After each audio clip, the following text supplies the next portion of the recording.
శుక్లాంబరధరం విష్ణుం శశివర్ణం చతుర్భుజం ప్రసన్నవదనం ధ్యాయేత్ సర్వవిఘ్నోపశాంతయేత్. గురుర్బ్రహ్మా గురుర్విష్ణుః గురుర్దేవో మహేశ్వరః గురు సాక్షాత్ పరబ్రహ్మ తస్మై శ్రీ గురవే నమః.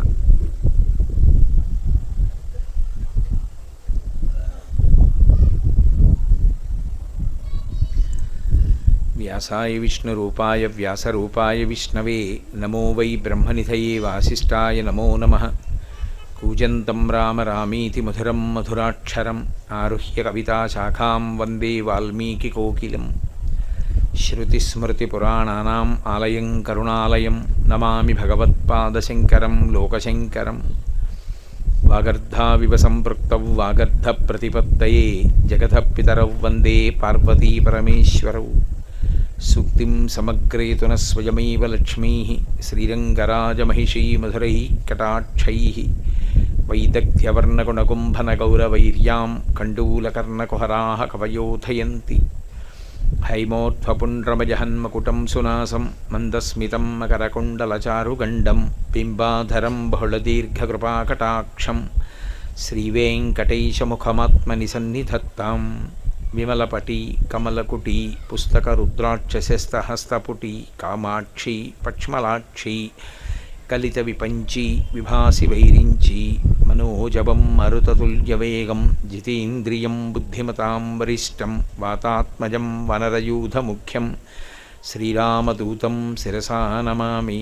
ఆపదామపహర్తారం దాతారం సర్వసంపదాం లోకాభిరామం శ్రీరామం భూయో భూయో నమామ్యహం. హరి ఓం. పరమేశ్వర స్వరూపైన సభకి నమస్కారం.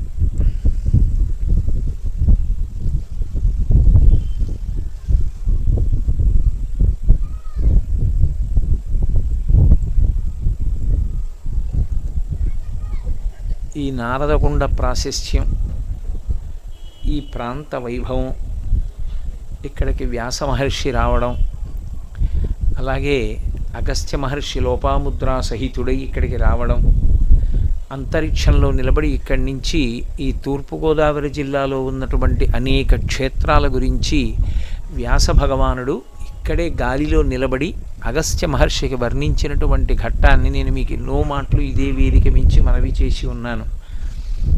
ఇక్కడ వెలిసినటువంటి నీలకంఠేశ్వర స్వామి వారి క్షేత్రం దినదిన ప్రవర్ధమానమై ఇవాళ విశేషమైనటువంటి అదనపు దేవాలయ సముదాయాన్ని తనతో కలుపుకుంది. ఇందులో ఆ నారద కుండం చాలా విశేషమైనటువంటి ప్రశస్తిని పొంది ఉన్నది. సాధారణంగా దేవాలయం ఉంటుంది, కానీ దేవాలయానికి తటాకం ఉండదు, అది పెద్ద లోటు. కానీ క్షేత్రానికి తప్పకుండా తటాకం ఉండాలి. అందుకే పూర్వం తటాకం ఒడ్డునే దేవాలయాలు వెలిసేవి. కానీ ఇక్కడ ఇవాళ ఉన్నటువంటి పరిస్థితులకు పూర్తి భిన్నంగా ఒక అద్భుతమైనటువంటి కుండానికి సమీపంలో స్వామి వెలిశాడు. ఆ కారణం చేత చక్కగా స్నానం చేయడానికి యోగ్యం, స్వామికి తెప్పోత్సవం నిర్వహించడానికి అది సావకాశం, ఈశ్వర దర్శనం చేసుకోవడానికి కావలసినటువంటి సదుపాయం. ఇంత ఎక్కడైనా కాస్త సరోవరం ఉంది, ఒక తటాకం ఉంది అంటే అది సర్వ విధాలా భ్రంశమైపోతోంది. ఇవాళ రేపు సరిగ్గా ఉంచే నాథుడు లేడు. కానీ మరి కాలగతిలో పరమేశ్వరుడి అనుగ్రహమో ఏమో ఒక్క ఈ నారదకుండం మాత్రం అపవిత్రం కాకుండా తట్టుకుంది. గోదావరి నదీ పరివాహక ప్రాంతమే కలుషితమైపోతున్న రోజుల్లో కోనసీమ వెడుతుంటే గోదావరి నది ప్రవహిస్తున్నటువంటి ఒడ్డునే చూడకూడనటువంటి అనేక దృశ్యాలు కనపడుతున్నటువంటి రోజుల్లో కాకినాడ ప్రాంతంలో ఇంత జనసాంద్రత కలిగినటువంటి ప్రదేశంలో ఉన్నటువంటి ఒక కుండం ఎంతమాత్రం అపవిత్రత పొందవలసినటువంటి అగత్యంతో కూడుకున్న కార్యక్రమాలకి దూరంగా శైవాగమంలో ఉన్నటువంటి అద్భుతమైన విషయాన్ని అప్పైదీక్షితర్ వారు ఆవిష్కరించారు. ఎర్రతామరలు విచ్చుకున్నటువంటి సరోవరం ఒడ్డున కూర్చుని ధ్యానం చేస్తే ఆత్మసిద్ధి కలుగుతుంది అని. అంత గొప్ప తామరలతో కూడుకున్నటువంటి సరోవరం ఏమీ పాడవకుండా అలా నిలబడి ఉండడం, అందులో నీరు ఉండడం, తామర పూలు ఉండడం, దాని ఒడ్డున నీలకంఠేశ్వర స్వామి క్షేత్రం రావడం, మొట్టమొదటిసారి ఇక్కడ పూనుకుని ఒక పెద్ద కార్యక్రమాన్ని చేసినటువంటి వారు శ్రీ వేములపల్లి మోహన్ రావు గారు. వారు ఈ తటాకానికి చక్కటి స్నానఘాట్ని నిర్మాణం చేసి అటువైపుగా గంగహారతులకు కావలసినటువంటి వేదికా నిర్మాణానికి మొట్టమొదట ఆయన కావలసినటువంటి ఆలోచనకి అంకురారోపణం చేశారు. తదనంతరం ఒక అద్భుతమైనటువంటి స్థలం ఒకటి అక్కడ ఉన్నది. దక్షిణాభిముఖంగా ఆ మర్రి చెట్టు ఉంది. అసలు అలా ఎక్కడ ఉండదు. కాబట్టి అక్కడ దక్షిణామూర్తి కానీ ఉంటే కాకినాడ పట్టణం కాదు, ఈ చుట్టుపక్కల ఎక్కడా లేనటువంటి ఒక దివ్యమైనటువంటి ప్రదేశం ఆవిర్భవించినట్లు అవుతుంది అని సంకల్పం చేస్తే, ఎక్కడో గుంటూరు పట్టణంలో ఉన్నటువంటి హరిప్రసాద్ గారు కేవలం ఆ ప్రదేశాన్ని కూడా చూడకుండా నేను ఫోన్ చేసినంత మాత్రం చేత వారు అపారమైనటువంటి భక్తి తత్పరులై ఎన్ని లక్షల రూపాయల వ్యయమైనా సరే నాన్న నేను దాన్ని చేస్తానని చెప్పి ఆ దక్షిణామూర్తి ధ్యాన మంటపాన్ని నిర్మాణం చేసి ఇవాళ ప్రతిష్ట వరకు అయినటువంటి ఖర్చునంతటినీ వారే భరిస్తున్నారు. అలాగే ఇక్కడ కొత్తగా ప్రవేశపెట్టబడినటువంటి ఒక విధానం గంగహారతి. ఆ గంగహారతి ఇవ్వడానికి సరి అయిన వేదిక లేదు. ఇక్కడ ఉన్న మెట్లనే వినియోగిస్తున్నారు. ఈ మెట్లు కూడా ఒకప్పుడు కుంగిపోతూ ఉంటే మోహన్ రావు గారు ఈ ప్రాంతాన్నంతటినీ కూడా మళ్ళీ మరమ్మత్తు చేయించారు. ఇప్పుడు ఏకంగా గంగహారతి ఇవ్వడానికి అవతల వైపు చాలా చక్కటి ఏర్పాటు చేస్తూ ఒక ఆ హారతులు ఇవ్వడానికి వీలైనటువంటి వేదికా నిర్మాణాన్ని కూడా హరిప్రసాద్ గారు పూర్తి చేశారు. దానికి తోడు ఇప్పుడు ఆ పక్కనే ఒక బోరు నిర్మాణం చేసి తటాకంలో ఉన్న నీరు తోడడానికి, కొత్త నీరు ప్రవేశపెట్టడానికి కావలసిన ఏర్పాట్లని దేవస్థానం యొక్క యాజమాన్యం వారు ఏర్పాట్లు చేస్తున్నారు. రాబో కాలంలో పరమేశ్వరుడు తప్పకుండా అనుగ్రహిస్తాడు. నేను ఇప్పుడే ఆ మెట్ల మీద నిలబడి మానసికంగా దర్శనం చేసి వచ్చా. ఈశ్వరా, ఎప్పటికైనా నా ఈ కోరిక సఫలమయ్యేటట్టు అనుగ్రహించు అని. ఈ చుట్టుపక్కల ప్రాంతాల్లో ఎక్కడా లేని విధంగా ప్రతి నెల కూడా పౌర్ణమి తిథి నాడు స్వామివారికి తెప్పోత్సవాంతర్గత కళ్యాణోత్సవం, అంటే స్వామివారి ఉత్సవమూర్తులు చక్కగా ఒక తెప్పలో కూర్చోపెట్టుకుని పురోహితులు అందులోని కూర్చొని కళ్యాణం చేస్తుండగా స్వామివారి తెప్ప ఈ తటాకంలో తిరుగుతుంటే కావలసిన వాద్య బృందాలు ఆ మెట్ల మీద కూర్చుని వాద్యాన్ని మోగిస్తుంటే చుట్టూ కూర్చుని తెప్పోత్సవాన్ని, ప్రతి పౌర్ణమి కళ్యాణోత్సవాన్ని చూసేటటువంటి అవకాశం, ఆ కళ్యాణం యజమానులు ఒక్కరే పడవలో కూర్చునేటట్టు ఏర్పాటు చేసి 2 పడవలు లోపల తిరగడానికి కావలసినటువంటి ఏర్పాటు జరిగి అటువంటి కళ్యాణోత్సవం కూడా ఈ సంవత్సరంలో నందననామ సంవత్సరంలోనే అది జరిగేటట్టుగా అనుగ్రహింపబడితే మన జీవితాలకు అంతకన్నా ధన్యత ఏముంటుంది. కాబట్టి అలా జరగాలి అని నేను ఇప్పుడే భగవంతుడిని ప్రార్థన చేసి వేదిక మీదకి వచ్చాను. చిత్రం ఏమిటంటే దక్షిణామూర్తి యొక్క ప్రతిష్ఠ, దక్షిణామూర్తి ధ్యాన మంటప ప్రారంభోత్సవం 8వ తారీఖు. ఆ ముహూర్తం పెట్టిన ఎవరో సాధారణమైన వ్యక్తి కాదు. సాక్షాత్తుగా శంకరాచార్య స్వామివారే ఈ భూమి మీద అవతరిస్తే శృంగగిరి పీఠానికి పీఠాధిపత్య స్థానమనందు కూర్చుంటారు. ఎందుకని అంటే శంకర భగవత్పాదులు 4 పీఠములను ఏర్పాటు చేసినప్పటికీ సార్వభౌమ పీఠము శృంగగిరి పీఠమే. ఏ 2 పీఠాల మధ్యనైనా వేదాంత విషయంలో కానీ అనుష్ఠాన సంబంధమైన విషయంలో కానీ అభిప్రాయ భేదాలు వస్తే శృంగగిరి పీఠాధిపత్యం వహించేటటువంటి వారు ఏది చెప్తారో అదే తుది తీర్పు. అంటే వారు సాక్షాత్ శారదాస్వరూపులై ఈ భూమి మీద నడయాడేటటువంటి వ్యక్తి. పుంభావ సరస్వతి అపారమైనటువంటి తపశ్శక్తి సంపన్నులై వారు ఆ యోగమునందు నిష్ఠా కలిగినటువంటి తత్పరతను పొందినటువంటి వారై కేవలము బ్రహ్మమునందు రమిస్తూ కపికుంజరహ అని వాల్మీకి మహర్షి చెప్పినట్టుగా ఈ భూమి మీద నడయాడి సనాతన ధర్మ వైభవాన్ని నిలబెడుతున్నటువంటి మహాపురుషులు. ప్రతిరోజు కూడా ప్రదోషవేళ దాటిన తరువాత శంకరాచార్యుల వారు కైలాస పర్వతం మించి పర్వతశివుని యొక్క చేతి మీదుగా అందుకుని తీసుకొచ్చినటువంటి శివలింగములలో ఒకటైనటువంటి భోగలింగానికి అభిషేకం చేసేటటువంటి అమృతహస్తములను పొందినటువంటి వ్యక్తి.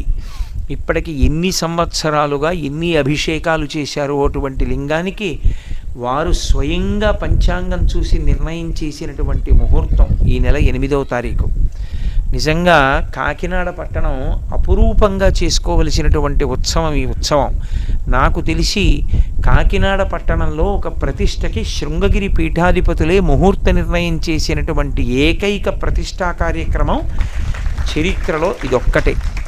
అంత గొప్ప ఉత్సవం. అందున శృంగగిరి పీఠాధిపతుల యొక్క శిష్యులు, వారి అభిమానాన్ని చూరగొన్నటువంటి గొప్ప కుటుంబం. పీఠాధిపతులంతటి వారు కూడా ఎప్పుడు ఏ కుటుంబం యొక్క అభ్యున్నతిని కాంక్షిస్తూ ఉంటారో అటువంటి వ్యక్తి. వారు ఎన్ని కార్యక్రమాలు చేశారో లెక్క పెట్టడం నాకైతే సాధ్యం కాదు. 365 రోజులు అనితర సాధ్యమైన కార్యక్రమాలు చేస్తూ ఉంటారు. ఎంతమంది వేద పండితులకు ఎంత భూరి సంభావనలు ఇచ్చారో, కలియుగంలో సాధ్యం కావనుకున్న ఎన్ని యజ్ఞయాగాది క్రతువులను నిర్వహణ చేస్తూ ఉంటారో, ఎంతమంది పండితుల్ని ఆదరించారో, ఎంతమంది బ్రాహ్మణులకు దానాలు చేశారో. మళ్ళీ ఈ భూమి మీద వేరొక రఘుమహారాజు, అంతటి ఉదారులైనటువంటి హరిప్రసాద్ గారి యొక్క ఆ కుమారుడి చేతుల మీదుగా, కుమారుడు ఆత్మావై పుత్రనామాసి, కుమారుడు చేయడం అంటే తండ్రి చేయడమే, వారి కుమారుడు కోడలు చేతుల మీదుగా ఈ ప్రతిష్ఠ జరగబోతోంది. వాళ్ళ కుమారుడు కూడా శృంగగిరి పీఠానికి అత్యంత అంతేవాసి. అది 8వ తారీఖున ప్రతిష్ఠ. ఆ ప్రతిష్ఠ జరగబోతున్నటువంటి శుభ సందర్భంలో కారణాంతరముల చేత నేను ఇవాళ ప్రసంగాన్ని మొదలుపెట్టవలసి వచ్చింది. నేను ఇవాళ మధ్యాహ్నం ఎందుకో ఏదో ఆలోచిస్తుంటే నాకు అనిపించింది, అదే ఇప్పుడే కారులో మా మోహన్ రావు గారితో అంటున్నా, చూడండి ఎంత విచిత్రమో, ఈశ్వరానుగ్రహం ఉంటే ఇలా ఉంటుంది మోహన్ రావు గారు అని. గురువారం నాడు అసలు దక్షిణామూర్తి స్తోత్రం అన్న మాట అనడమే చాలా గొప్ప. గురువారం నాడు మాస చతుర్దశి పడింది. ఇప్పుడు ప్రస్తుతం నడుస్తున్న తిథి త్రయోదశి కాదు, చతుర్దశి వచ్చేసింది. త్రయోదశి శైవ తిథి. పరమశివ భక్తులైన వాళ్ళందరూ ఏం కోరుకుంటారంటే త్రయోదశి నాడు శరీరం విడిచిపెట్టాలని కోరుకుంటారు. అంత గొప్ప తిథి త్రయోదశి. వైష్ణవంలో ఏకాదశి ఎంత గొప్ప తిథో, శైవమునందు త్రయోదశి అంత గొప్ప తిథి. మహాత్ముల యొక్క గొప్ప గొప్ప దర్శనాలన్నీ త్రయోదశి నాడే అవుతాయి. స్వామి హనుమకి సీతమ్మ తల్లి దర్శనం కూడా త్రయోదశి తిథి నాడే అయింది. అందున కృష్ణపక్షం కన్నా శుక్లపక్షం శక్తివంతమైన కారణం చేత పౌర్ణమి ముందు వచ్చేటటువంటి త్రయోదశి, అందులో చైత్రమాసంలో పౌర్ణమి ముందు వచ్చేటటువంటి త్రయోదశి చతుర్దశి రాత్రి పరివ్యాప్తమై మాస శివరాత్రి అయితే అది పరమశివుడికి పార్వతీదేవికి అపారమైనటువంటి పట్టు ప్రారంభమయ్యేటటువంటి కాలం. అందుకే నైమిత్తిక తిథిగా చైత్ర శుక్ల పౌర్ణమి పార్వతీ కళ్యాణం. ఆ రోజున తప్పకుండా పార్వతీ కళ్యాణం చెయ్యాలి, చూడాలి. అందుకే నాతో ఇందాక మోహన్ రావు అంటున్నారు కారులో, గురువుగారు రేపు నేను ప్రసంగానికి రావట్లేదు, మురమళ్ళ వెళ్తున్నాను కళ్యాణం చూడ్డానికి అని చెప్పారు. కాబట్టి చైత్ర శుక్ల పౌర్ణమి పార్వతీ కళ్యాణం చేస్తారు. దేవాలయంలో చేసినా చేయకపోయినా కనీసం ఇంట్లో పార్వతీ కళ్యాణం చేస్తారు. అంత గొప్ప రోజు చైత్ర శుక్ల పౌర్ణమి. కాబట్టి పార్వతీ పరమేశ్వరులకు విశేషమైన పట్టైన కాలము, అత్యంత శోభనప్రదమైన కాలము ఈరోజు ఉదయం సూర్యోదయంతో ప్రారంభమైంది. ఏ సూర్యోదయంతో అలా ప్రారంభమైందో ఆ రోజు ప్రదోష వేళలో దక్షిణామూర్తి స్తోత్ర వైభవం మీద ప్రసంగాలు ప్రారంభమవుతున్నాయి. అంటే పరమేశ్వరుని యొక్క అనుగ్రహం కలిగింది అనడానికి ఇంకింతకన్నా తార్కాణం ఏముంటుంది? ఇవన్నీ మనం చూసి పెట్టిన ముహూర్తాలు కావు. ఇవన్నీ యథార్థానికి నా సౌకర్యాన్ని దృష్టిలో పెట్టుకుని నేను నిర్ణయం చేసిన తేదీలు. కానీ అవి అత్యంత అద్భుతంగా అలా కూడే. అలా కూడడం అంటే దేశము, కాలము, ఈశ్వరుని కృప 3 కలిసి వచ్చాయి అని గుర్తు. మనకి శైవాగమంలో దక్షిణామూర్తి యొక్క స్వరూపము వంటి రూపం ఇక లేదు. నిజానికి శివుని యొక్క రూపాలు శైవాగమం 3గా విభాగం చేసి చెప్తుంది. ఆ 3టిలో అత్యంత ఉగ్రమైన మూర్తి ఒకటి ఉంటుంది. అది చాలా ఉగ్రమూర్తి. దానిని ఆరాధన చేయడం అందరికీ సాధ్యమయ్యేటటువంటి విషయం కాదు. అందుకే అందరూ దాని జోలికి వెళ్ళరు. ఎందుకని అంటే అది ఉగ్రమూర్తి అంటే మన ఏదో పాడు చేస్తుందని కాదు. లోపల శాంతమూర్తి అయినప్పటికీ ఆ కళని, ఆ తేజస్సుని తట్టుకుని నిలబడగలిగిన శక్తి మనకు ఉండదు. కాలభైరవాష్టమి అని ఇప్పటికే శృంగగిరి పీఠాధిపతులు దాన్ని నిర్వర్తిస్తారు. కానీ అందరూ భైరవార్చన చెయ్యలేరు. శివస్వరూపాల్లో అత్యంత ఉగ్రమైన స్వరూపంగా చెప్పబడేది ఒక్కటే, భైరవ స్వరూపం. అందుకే ఆ భైరవుడే తరుగుతాడు అని. శరీరాన్ని విడిచిపెట్టేసిన తరువాత తాను ఎక్కడికి చేరవలసి ఉంటుందో దాన్ని అతివేగంతో తీసుకెళ్ళి చూపించేస్తారు. ఇక్కడికి రావలసి ఉంటుంది నువ్వు చేసిన పాపపుణ్యాలు ఇవి అని చూపించి తీసుకొచ్చి వదిలేస్తారు 11 రోజులు అని. అందుకే 11 రోజులు పెద్దవాళ్ళని తిడుతూ దెబ్బలాడుకుంటూ ప్రవర్తించకూడదు. జ్ఞాతులందరూ దీక్ష పడతారు. తదనంతర కాలమనందు పాపాలు విశేషంగా చేసినవాడైతే మొదటి దర్శనం భైరవ దర్శనమే, ఉగ్రకళతో. ఆయన పెద్దగా అరుస్తూ తరుగుతాడు. భై అంటే అరుపు, రవా అంటే శబ్దం. భై అని అరుస్తూ తరిమితే చీకట్లో పరిగెడతాడు ఒక్కడే. ఆ పరిగెత్తడం భయంకరం. అప్పుడు ఆయాసం వేస్తే ధర్మోదకం. కాబట్టి భైరవుడు ఉగ్రమూర్తి, ఆ భైరవుడు శాంతమూర్తి. ఆ భైరవుడికి ఒక అనుగ్రహం ఉంది. ఆయన ఏం చేస్తాడంటే ఎంత ప్రసన్న హృదయుడంటే, ఆయన నేను తప్పులు చేయకపోవడం అన్నది లేదు, నేను ఖచ్చితంగా తప్పు చేశాను కాబట్టి నన్ను ఇబ్బంది పెట్టద్దు, నీ చేసినకి తప్పులు ఇక్కడే వేసేసాయి, ఇప్పుడే వేసేసాయి శిక్ష అంటే ఒంగో పెట్టి ఒక్క దెబ్బ కొడతాడు. ఇప్పటికీ అన్ని క్షేత్రాల్లో అలా కొట్టడానికి అధికారం ఇవ్వరు. ఇప్పుడు నేను చెప్పాను కదా అని రేపు పొద్దున మీరు ఎక్కడో భైరవమూర్తి దగ్గర అలాంటి ప్రయోగాలు చేయకూడదు. అది కొన్ని క్షేత్రాలకే అధికారం. ఆ అధికారం ఉన్న క్షేత్రాల్లో భైరవమూర్తి దగ్గర ఏం చేస్తారంటే భైరవ దండనం వేస్తారు. ఒంగో పెట్టి కర్రతో దెబ్బ కొడతారు. అది పేకబెత్తల్లా ఉంటుంది, చప్పుడు చాలా వస్తుంది, దెబ్బ తక్కువే తగులుతుంది. ఓ దెబ్బ కొడతారు, కొడితే భైరవ దండనము అని చేసిన పాపాలన్నీ ఆ దండనంతో పోతాయి. దానికోసం పెడతారు, భైరవ దండనం వేయించేసుకుంటారు వెళ్ళి. అది ఎక్కడ వేస్తారంటే గంగా ప్రయాగ ఆ పరివాహక ప్రాంతమునందు మానసాదేవి దేవాలయం ఉంది. మానసీదేవి దేవాలయంలో ఉన్నటువంటి భైరవస్వామి ముందు భైరవ దండనం వేస్తారు. కాబట్టి ఆ భైరవ స్వరూపం ఉగ్రస్వరూపం. పరమ కారుణ్యమూర్తి ఒకడున్నాడు శివస్వరూపంలో, ఆయన శివుడే ఇన్ని రకాలుగా ఉంటాడు. అది కారుణ్యమూర్తి. ఎంతటి కారుణ్యమూర్తి అంటే ఆయన వలన తీరని కోరిక అన్నది ఉండదు. ఎంత పాపాత్ముడు అవనివ్వండి, పాపాత్ముడు అన్న మాటకు అర్థం ఏంటంటే వేదం ఎలా చెప్పిందో అలా బ్రతకనివాడు. కాబట్టి ఇప్పుడు తను చేసిన పాపాలే తాను సంతోషంగా ఉండడానికి అడ్డుగా వచ్చి నిలబడతాయి. అలా అడ్డుగా వచ్చి నిలబడితే ఆ పాపములు ఇన్ని ఉన్నా వెళ్ళి ఇలా అంటే చాలు, పొంగిపోయి పోన్లేరా పాపం అని కోరిక తీరుస్తాడు. అలా తీర్చగలిగిన వాడు ఒక్కడే ఉన్నాడు. అది కూడా ఇప్పుడు మీరు ఏ కోరిక లేకుండా వెళ్ళి నమస్కారం పెట్టారనుకోండి, నమస్కారం పెడితే ఆయన మీకు కాలమునందు రాబోయేటటువంటి ఏడుపుని లెక్క కడతాడు. అరే వీడు పాపం ఫలానా కారణానికి ఏడవలసి వస్తుందిరా, పండిపోయిన పండు రాలిపోక తప్పదు, ఏదో వయసు అయిపోయిన వాళ్ళు పడిపోవడం తప్పు కాదు, చిన్న చిన్న పిల్లలు వెళ్ళిపోకూడదు, తలుచుకు పెద్దవాళ్ళు ఏడుస్తారు. అలాంటి ప్రమాదాలు ఏమైనా వస్తున్నాయేమో అని చూస్తాడు. చూసి ఆయన మీకు ఆ ఉపకారం చేశాడని కూడా మీకు తెలియదు. ఆయన అంత పెద్ద ప్రమాదాల్ని తీసేస్తాడు, ఆ పాపాన్ని కాల్చేస్తాడు. ఏం చేశారని అంటే ఓ దెబ్బ కూడా కొట్టడు, నమస్కారం పెడితే చాలు తీసేస్తాడు. అంతటి పరమకారుణికుడు శివస్వరూపాల్లో ఇక తిరుగులేని కారుణ్యమూర్తి సోమస్కంధుడు.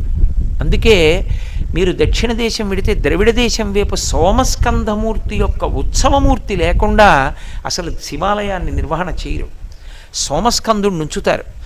సోమస్కంధుణ్ణి శివపరివారంలో ఎప్పుడైనా ఊరిరిగిం పెడితే తప్పకుండా సోమస్కంధుణ్ణి తీసుకెడతారు. సోమస్కంధుడు అంటే సా ఉమాస్కంధ, పక్కన పార్వతీదేవి ఉంటుంది, పరమేశ్వరుడు ఉంటాడు. పరమశివుడి తొడ మీద కూర్చోడు, పార్వతీదేవి తొడ మీద కూర్చోడు. ఇంత బ్రహ్మజ్ఞాని అయినటువంటి సుబ్రహ్మణ్యుడు ఇద్దరి మధ్యలో చేతులెత్తి ఆడుకుంటుంటాడు. అలా సుబ్రహ్మణ్యుడు ఆడుకుంటుంటే ఇద్దరు చెరోవైపు నుంచి పట్టుకుంటారు ఆయన్ని. అలా పట్టుకుని ఉన్న మూర్తిని సోమస్కందమూర్తి అంటారు. ఆ సోమస్కందమూర్తి ప్రతి శివాలయంలోనూ ఉండాలి. ఎందుకు ఉండాలి అంటే ఆయన పరమకారుణ్యమూర్తి. ఆయన దర్శనం చేస్తే సంతానం కలుగుతుంది, సంతానం నిలబడుతుంది. అందుకే పూర్వం ఏదైనా దేశంలో పిల్లలు ఎక్కువ మంది ఆ వ్యాధులు వచ్చి వెళ్ళిపోతుంటే సోమస్కంధమూర్తిని ప్రతిష్ఠించేవారు. ఆ సోమస్కంద దర్శనం చేస్తే ఇక ఇబ్బంది రాదు. ఇప్పటికీ వెంకటాచల క్షేత్రంలో కపిలతీర్థంలో మహారాజుకి దర్శనమిస్తే నిర్మాణం చేసినటువంటి సోమస్కంధమూర్తి మీకు కనపడతాడు. మీరు తమిళ దేశం వెడితే ప్రతి శివాలయంలో సోమస్కంధమూర్తి ఉంటాడు. మనకి ఇటువైపు అసలు అటువంటి ఆచారం తక్కువ. సోమస్కంధమూర్తి శివస్వరూపంలో అత్యంతటి కారుణ్యమూర్తి. శివస్వరూపంలో నిర్వాహకత్వంతో అమిత వేగం ఉన్నటువంటి వాడు నటరాజస్వామి. ఆయన వేగాన్ని లెక్క పెట్టడం ఎవరికీ సాధ్యం కాదు. ఆయన కదిలితే మనం తట్టుకోలేం, ఆ వేగాన్ని మనం చూడలేం. అందుకే ఆయన ఎంత వేగంతో కదులుతాడు అనడానికి ఒకటి గుర్తుగా పెడతారు.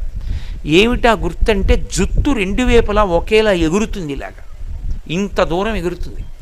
ఇంత జుత్తు విరబోసుకున్నవాడు నాట్యం చేస్తూ అపారమైన వేగంతో తల ఇలా అన్నాడు అనుకోండి, ఈ జుత్తు అంతా ఇలా ఎగురుతుంది. ఇటు ఎగిరిన జుత్తు కింద పడే లోపల ఆయన మళ్ళీ ఇలా అంటాడు, అంటే ఇటు జుత్తు ఇలా ఎగురుతుంది, ఇటు జుత్తు ఇలా ఎగురుతుంది. మధ్యలో ఉన్నవాడు అంత వేగంగా కదులుతున్నాడు కాబట్టి ఉగ్రంగా ఉండడు, నవ్వుతూ ఉంటాడు.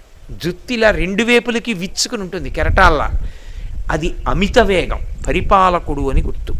అందుకే నటరాజస్వామి సమస్త కళలు ఆయన యందే పర్యవసిస్తాయి. అది నటరాజ వైభవం. పూర్తి వ్యతిరేకం, ఇన్ని స్వరూపాలు ఎందులోంచి వస్తున్నాయో చెప్పేటటువంటి స్వరూపం దక్షిణామూర్తి.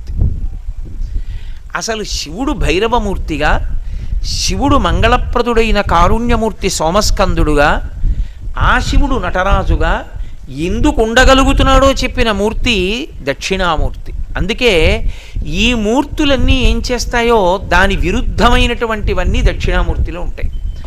నటరాజస్వామికి ఇలా జుత్తుంటే దక్షిణామూర్తి జుత్తు ఇలా కిందకి వాలిపోయి ఉంటుంది. ఎందుకని? ఏమీ కదలకుండా తనలో తాను రమిస్తూ ఉంటాడు. అందుకే జుత్తు కిందకి వాలిపోతుంది. పరమశాంతమూర్తి, ఎంత ప్రశాంతంగానో ఉంటాడు. అందుకే అంతటి భైరవుడు ఆయన యందు శాంతమూర్తిగా అణిగిపోతాడు. ఇంత వేగంగా కదిలే నటరాజస్వామి ఆయన యందు అణిగిపోతాడు. ఇంతటి కారుణ్యమూర్తి అయినటువంటి సోమస్కంధమూర్తి ఆయన శాంతములోకి అణిగిపోతాడు. ఇన్ని అణిగిపోయేటటువంటి స్వరూపం దక్షిణామూర్తి యొక్క స్వరూపం. పొంగినది కుంగి తీరాలి. మీరు ఎప్పుడైనా లోకంలో ఒకటి జ్ఞాపకం ఉంచుకోవాలి, ఏదైనా ఒకటి పొంగిందనుకోండి అది కుంగిపోతుంది. పాలు పొంగే అనుకోండి, అలా పొంగుతూ ఉండగా ఎవరు ఊరుకోరు, అవి లోపలికి వెళ్ళిపోతాయి మళ్ళీ. అలాగే మనసులో సంతోషం పొంగిందనుకోండి, అలా ఏం ఉండిపోడు, వెనక్కి వెళ్ళిపోతుంది, కుంగిపోతుంది. ఒక నది పొంగిందనుకోండి, కుంగిపోతుంది, వెనక్కి వెళ్ళిపోతుంది. పొంగినది కుంగుతుంది, మిగిలినవన్నీ కూడా పొంగులు. అన్నీ కుంగి తానుగా ఉండిపోయినది దక్షిణామూర్తి. అందుకే అన్నీ ఎందులోకి వెళ్ళిపోతాయంటే దక్షిణామూర్తిలోకి వెళ్ళిపోతాయి. దక్షిణామూర్తిగా లేడనుకోండి అసలు ఇవి ఉండవు. ఇవి లేకపోతే దక్షిణామూర్తిగా ఉంటాడు. ఇవి దక్షిణామూర్తిగా ఉంటే తప్ప పైకి రావు. మాకంత అర్థం కాలేదండి మీరు అన్నమాట, కొంచెం ఏదో అయోమయంగా ఉంది అని మీరు అనొచ్చు. అందుకే ఆయనకి దక్షిణామూర్తి అని పేరు పెట్టారు. దక్షిణామూర్తి అనడానికి కారణం రెండు నిర్వచనాలు చెప్పారు. దక్షిణశ్చాస్యౌ అమూర్తిశ్చ దక్షిణామూర్తి, అది మొదటి నిర్వచనం. ఆయన దక్షిణము అంటే కేవలం దక్షిణ దిక్కు అని కాదు, సమర్థత అని. అబ్బా, ఆయన దక్షత వేరండి అంటారు. దక్షిణలోంచి దక్షత, చాలా సమర్థుడు, అపారమైన సమర్థత. ఆయన శక్తి లెక్క కట్టడం ఎవరికీ సాధ్యం కాదు. అందుకే దక్షిణామూర్తి యందు శక్తి అణిగిపోతుంది. అమ్మవారు ఆయనలో అణిగిపోతుంది. అణిగిపోయిందని గుర్తేమిటో తెలుసా? ఒక చెవికి, కుడి చేతి వైపు చెవికి నాగాభరణం ఉంటుంది, చిన్న సర్పం చుట్టుకుని ఉంటుంది కుండలంగా. ఒకవైపు చెవికి స్త్రీ సంబంధమైనటువంటి కర్ణాభరణం ఉంటుంది. ఇప్పుడు మనకు వచ్చిన దక్షిణామూర్తి పరమవైదికమై శాస్త్ర ప్రకారం కాంచీ క్షేత్రంలో తయారైన మూర్తి. ఎక్కడ అసలు ఈ చుట్టుపక్కల ప్రాంతాల్లో లేదటువంటి మూర్తి. అంత గొప్పగా చెక్కారు శిల్పి. ఒక చెవికి కర్ణాభరణం సర్పమైతే ఒక చెవికి అమ్మవారి కర్ణాభరణం ఉంటుంది, వజ్రతాటంకంతో కూడుకున్నది అయి ఉంటుంది. అంటే శక్తి అణిగిపోయింది ఎడం పక్కన అని గుర్తు. అందుకుని సశక్తియుతుడు. అమ్మవారు ఆయనలోనే నిద్రిస్తూ ఉంటుంది. నేను మీకు ఉదాహరణ చెప్పాలనుకోండి, ఈ ఉపన్యాసం నేను రాత్రి నిద్రపోతున్నప్పుడు మీరు నన్ను లేపి కోటేశ్వరారో ఏమిటి చెప్పారు దక్షిణామూర్తి గురించి అన్నా కూడా నేను నిద్రలోంచి లేచి కూడా చెప్తాను. నిద్రలో లేచి కూడా చెప్పగలిగిన నా సమర్థత నా యందు నిద్రలో ఏమైంది, నాలోనే అణిగిపోయింది. అది నే లేస్తే లేస్తుంది. అసలు నా ఎందల అణిగి లేదనుకోండి, అది లేస్తుందా? అసలు నాకు తెలియదు అనుకోండి, నిద్ర లేచి చెప్పలేను, వేదిక మీద చెప్పలేను కాదు. అణిగి ఉందనుకోండి, ఎప్పుడో అప్పుడు ఎక్కడో అక్కడ చెప్తాను. ఆ అణిగి ఉండడం మిగిలిన వాటికి ఆధారం. లేస్తే ఒకప్పుడు భైరవుడు, ఒకప్పుడు కారుణ్యమూర్తి, ఒకప్పుడు నటరాజు. అసలు దక్షిణామూర్తి కాకపోతే ఇవేమీ చేయలేడు. అసలు సమర్థత లేనివాడు వేదిక ఎక్కితే ఏమిటి, ఇంట్లో కూర్చుంటాడు. ఎక్కడైతే చెప్తాడు దక్షిణామూర్తి గురించి? ఎక్కడా చెప్పలేడు.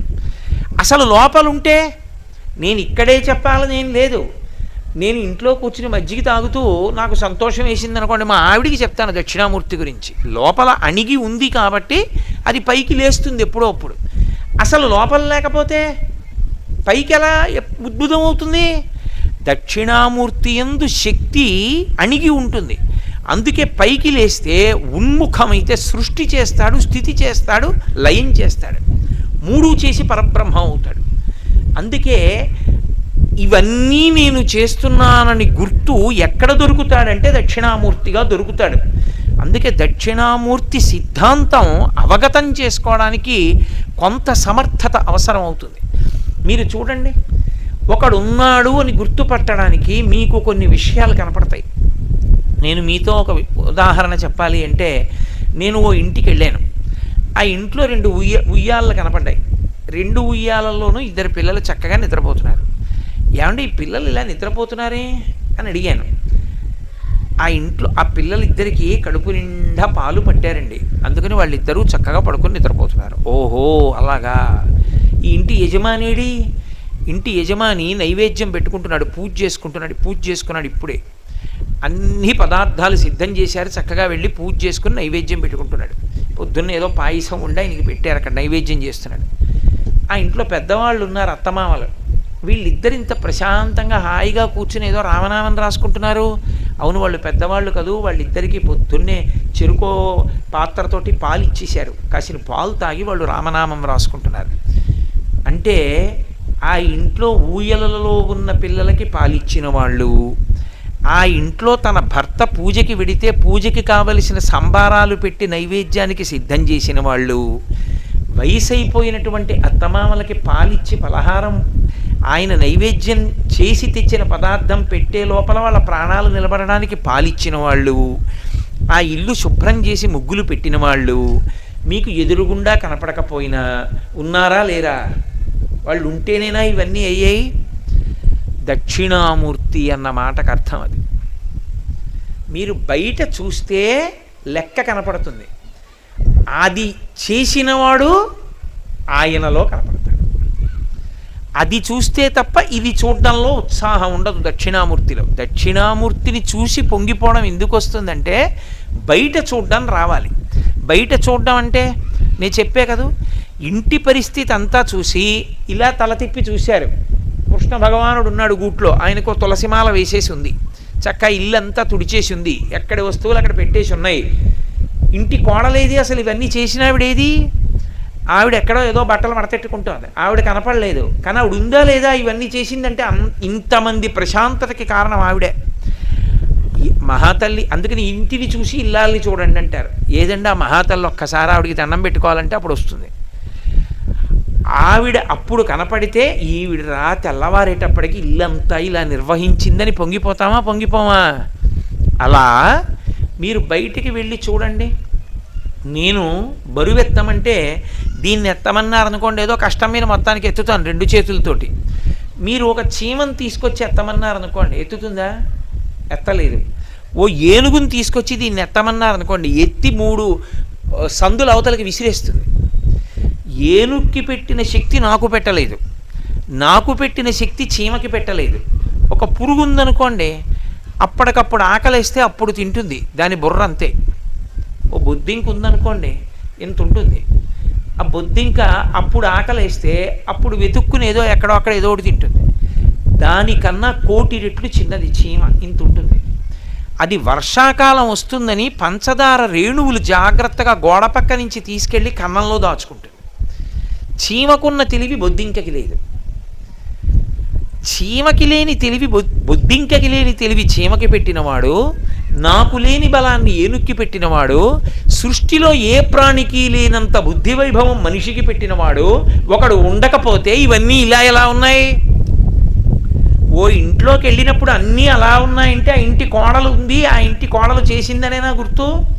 ఏనుక్కున్న బలం చీమకి లేదు, చీమకున్న బలం నాకు లేదు, చీమకున్న తెలివి బొద్దింకకి లేదు, బొద్దింకకున్న తెలివి చీమకి లేదంటే ఎవరికి ఏది ఎంత ఇవ్వాలో అంతే ఇవ్వగలిగిన వాడొకడు పూర్ణంగా పుష్కలంగా తన దగ్గర ఉన్నవాడు ఉన్నాడా లేడా?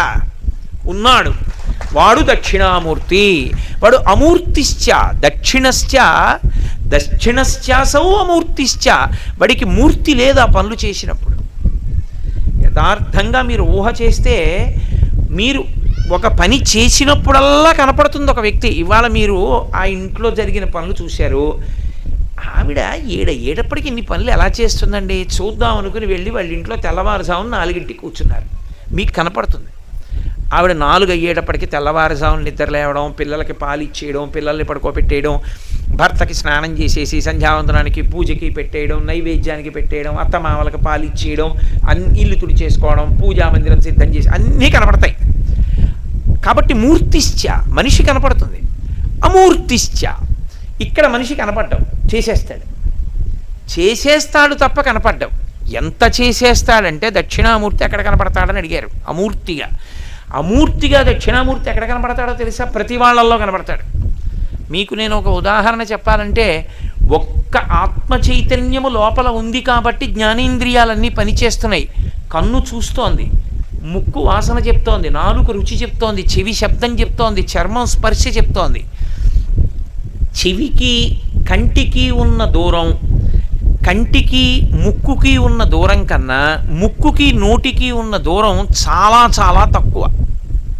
ముక్కుకి నోటికి అంత దగ్గరగా ఉంటాయి రెండు. ఏది ముక్కు రుచి చెప్తుందా, నాలుక వాసన చెప్తుందా? రెండు దేని పని అదే. ఒక్క అంగుళమే కదండి తేడా అన్నా. ఇక్కడ పెడితేనే తీయగా ఉందో కారంగా ఉందో చెప్తుంది, ఇక్కడ పెడితేనే మల్లెపువ్వో జాజి పువ్వో చెప్తుంది. ఒక్క అంగుళం తేడాయే కదండి. ఇక్కడ మల్లెపువ్వు పెడితే అది మల్లెపువ్వో జాజి పువ్వో నోరు చెప్పదు. ముక్కు దగ్గరికి తీసుకెళ్ళి ఒక్క అంగుళం తేడాయే కదండి, ఓ లడ్డూ పెట్టి బజ్జీ పెట్టి ఏమిటి తేడా అంటే అది చెప్పదు. ఎవరు మీకు కనపడుతున్నారు? ఈ రెండిటికి తేడా అలా ఉండేటట్టుగా నిర్మాణం చేసినవాడు. ఒక్క విద్యుత్ శక్తే ప్రవహిస్తే ఈ ఫ్యాన్ తిరుగుతోంది, ఆ విద్యుత్ శక్తే తిరిగితే ఇది గట్టిగా నా మాట వినపడేటట్టు చేస్తోంది. ఆ విద్యుత్ శక్తికే దీపాలు వెలుగుతున్నాయి. ఆ విద్యుత్ శక్తి లేదనుకోండి ఇవేవీ పనిచేయవు. కానీ ఆ విద్యుత్ శక్తే కదండి అని చెప్పి ఆ దీపం బదులు ఫ్యాన్ని వెలగమంటే వెలగదు. ఈ ఫ్యాన్ తిరిగినట్టు లైటు గాలి. అవి ఎలా ఉంటాయో కనపడని విద్యుత్ శక్తి వీటిని ఎలా నిర్వహిస్తోందో అమూర్తిశ్చ. కనపడకుండా ఒక ఆయన ఈ జ్ఞానేంద్రియములన్నింటినీ నిర్వహిస్తున్నాడు. అదోక్షజుడు అని విష్ణుతత్వంతో పిలుస్తారు. ఇంద్రియములకు అధిష్టానమై దేని పని అదే చేసేటట్టు చేస్తూ ఉంటాడు. అంతేకాదు పెద్ద చమత్కారం ఒకటి చేస్తాడు, అసలు అమూర్తిశ్చ. అది ఆయన ఏం చేస్తాడంటే రెండు విరుద్ధమైన వాటిని కల్పిస్తాడు. రెండు విరుద్ధమైన వాటిని కల్పిస్తే తప్ప మీకు అసలు వాటి విలువలు తెలిసే అవకాశం ఉండదు. విలువ తెలియడానికి రెండు విరుద్ధమైనవి ఏర్పడాలి. ఓ ఎత్తు ఎక్కారనుకోండి, పల్లం యొక్క విలువ తెలుస్తుంది. మోటార్ సైకిల్ ఎక్కిన వాడికి ఎత్తు కష్టం తెలియదు, సైకిల్ తొక్కేవాడికి తెలుస్తుంది. ఓవర్ బ్రిడ్జ్ ఎక్కుతున్నాడు అనుకోండి, అబ్బా అని మోకాళ్ళు తొడలు నిప్పెట్టేస్తాయి తొక్కలేక. పైకి ఎక్కేసాడు అనుకోండి, అమ్మయ్యా అని ఫెడల్స్ మీద కాలేసి కూర్చుంటాడు. ఇప్పుడు అదే వేగంగా కిందకెళ్ళిపోతుంది. ఎత్తు ఎక్కితే పల్లానికి జారిపోతాడు. పగలు ఉంది కాబట్టి పక్కన రాత్రి ఉంది. పగలు తప్ప రాత్రి లేదనుకోండి, వేసవికాలం ఏమైపోతాం మనం, బ్రతకలేము. పగలు చీకటి ఉన్నాయి కనుక పగటి పూట ఉన్నటువంటి వేడి చీకటి పడ్డాక ఉండదు, చల్లగా ఉంటుంది. ఏ ఐశ్వర్యం లేకపోయినా ఓ చెట్టు కింద కూర్చుంటాడు, వెళ్ళి ఓ ఉద్యానవనంలో కూర్చుంటాడు, అమ్మయ్య సేద తీరానండి అంటాడు. ఇప్పుడు పగటి వేళ కలిగినటువంటి బాధ రాత్రి వేళ పోయింది. రాత్రి బాగుంది కదండి అని రాత్రి ఒక్కటే ఉండిపోయింది అనుకోండి, బట్టలు ఉతుక్కుంటే ఆరేస్తే బట్టలు ఆరతాయా? వస్తువులు ఎక్కడ ఏం పెట్టామో కనపడతాయా? నీళ్లు ఆవిరవుతాయా? అవవు. కాబట్టి మళ్ళీ రాత్రిగా ఉండిపోతే ఉండే కష్టాన్ని పగలు తీసేస్తుంది. ఎవరు పగలు రాత్రి ఏర్పడేట్టు చేస్తున్నాడు? ఎవరైనా కనపడి ఏమంటే రాత్రి పోయింది పగలు వచ్చేట్టు చేసేస్తున్నామని గంట కొడుతున్నాడు ఏంటి? కనపడతాడా? కనపడడు. అంటే ఒకే ఆత్మ చైతన్యము చేత జ్ఞానేంద్రియములు వేరు వేరు క్రియలు నిర్వహించేటట్టు చూడగలిగిన వాడు వ్యష్టిగా, వ్యక్తి లోపల రెండు విరుద్ధ ప్రక్రియల చేత ఈ సృష్టిని నడిపించగలిగినటువంటి సమర్థత కలిగినటువంటి వాడు. 3, అందరూ పరిమితులలో ఉంటే తానొక్కడు ఏ విధమైనటువంటి పరిమితి లేని స్థితిని పొందినవాడు. మనందరికీ వికారాలు ఉన్నాయి, అవి లేనిది ఉండదు. ఏదో పుట్టుట, ఉండుట, పెరుగుట, తరుగుట, మార్పు చెందుట, నశించుట, షడ్వికారములు. ఆయన అలాంటి వికారాలు ఉండవు. ఆయనకి పుట్టడం ఉండదు, పెరగడం ఉండదు, తరగడం ఉండదు, మార్పు చెందడం ఉండదు, నశించడం ఉండదు. కాబట్టి అందరూ మార్పుకి లోనయ్యే వాళ్ళైతే ఆయన ఒక్కడే ఏ మార్పు లేకుండా శాశ్వతుడై ఉండిపోయాడు. ఇప్పుడు అన్నీ జీర్ణమైపోతుంటాయి, ఆఖరికి సముద్రం కూడా తరిగిపోతుంది. సముద్రానికి కూడా లక్షణం ఉంటుంది. సముద్రం కూడా ఎప్పుడూ అలా ఉండిపోతుందని మీరు అనుకోకూడదు. సముద్రాలు కూడా తరిగిపోతాయి. సముద్రాలు ఎండిపోయిన ప్రదేశాలు కొన్ని ఉన్నాయి ప్రపంచంలో. సముద్రాలు కూడా ఇంకడం మొదలు పెడతాయి. సముద్రాలు అన్నీ కలిసి పొంగిపోయి జలప్రలయం అయిపోతుంది. మనం మీరు భారతంలో విన్నారుగా, అలాగే ఉండవు పంచభూతాలు. పెరుగుతాయి, తరుగుతాయి. భూధరములు అని పర్వతములు, ఆ పర్వతములు కూడా తరిగిపోతాయి. దేనివల్ల తరిగిపోతాయో తెలుసా? అంత పెద్ద పర్వతం దేనికి తరిగిపోతుందంటే కేవలం ఎలకల వలన తరిగిపోవడం మొదలెడుతుంది. అవి పెద్ద పెద్ద కన్నాలు పెట్టేసి చేరిపోతాయి. చేరిపోతే మెల్లిమెల్లిగా కన్నం మీద పై బరువు దిగిపోయి ఆ మెల్లిగా మూసుకుంటుంటాయి. మూసుకుంటూ పర్వతం కిందకి దిగుతూ ఉంటుంది. దిగుతూ ఆ మట్టి తవ్వుకుపోబడి రాళ్ళు వెళ్ళిపోతుంటే పర్వతం యొక్క స్థాయి మెల్లిమెల్లిగా పోతుంది. కూర్చుని తింటే కొండలైనా కరిగిపోతాయంటారు మన వాళ్ళు. అలా కొండలు కూడా క్షీణత్వాన్ని పొందుతాయి. కానీ ఎప్పుడూ తాను ఎలా ఉన్నాడో అలాగే ఉండిపోయేవాడు ఒక్కడే ఉన్నాడు ఈ ప్రపంచంలో, వాడే పరమాత్మ. ఇప్పుడు అది ఆ మాటకు అర్థం ఏమిటంటే దక్షిణశ్చాసౌ అమూర్తిశ్చ దక్షిణామూర్తి.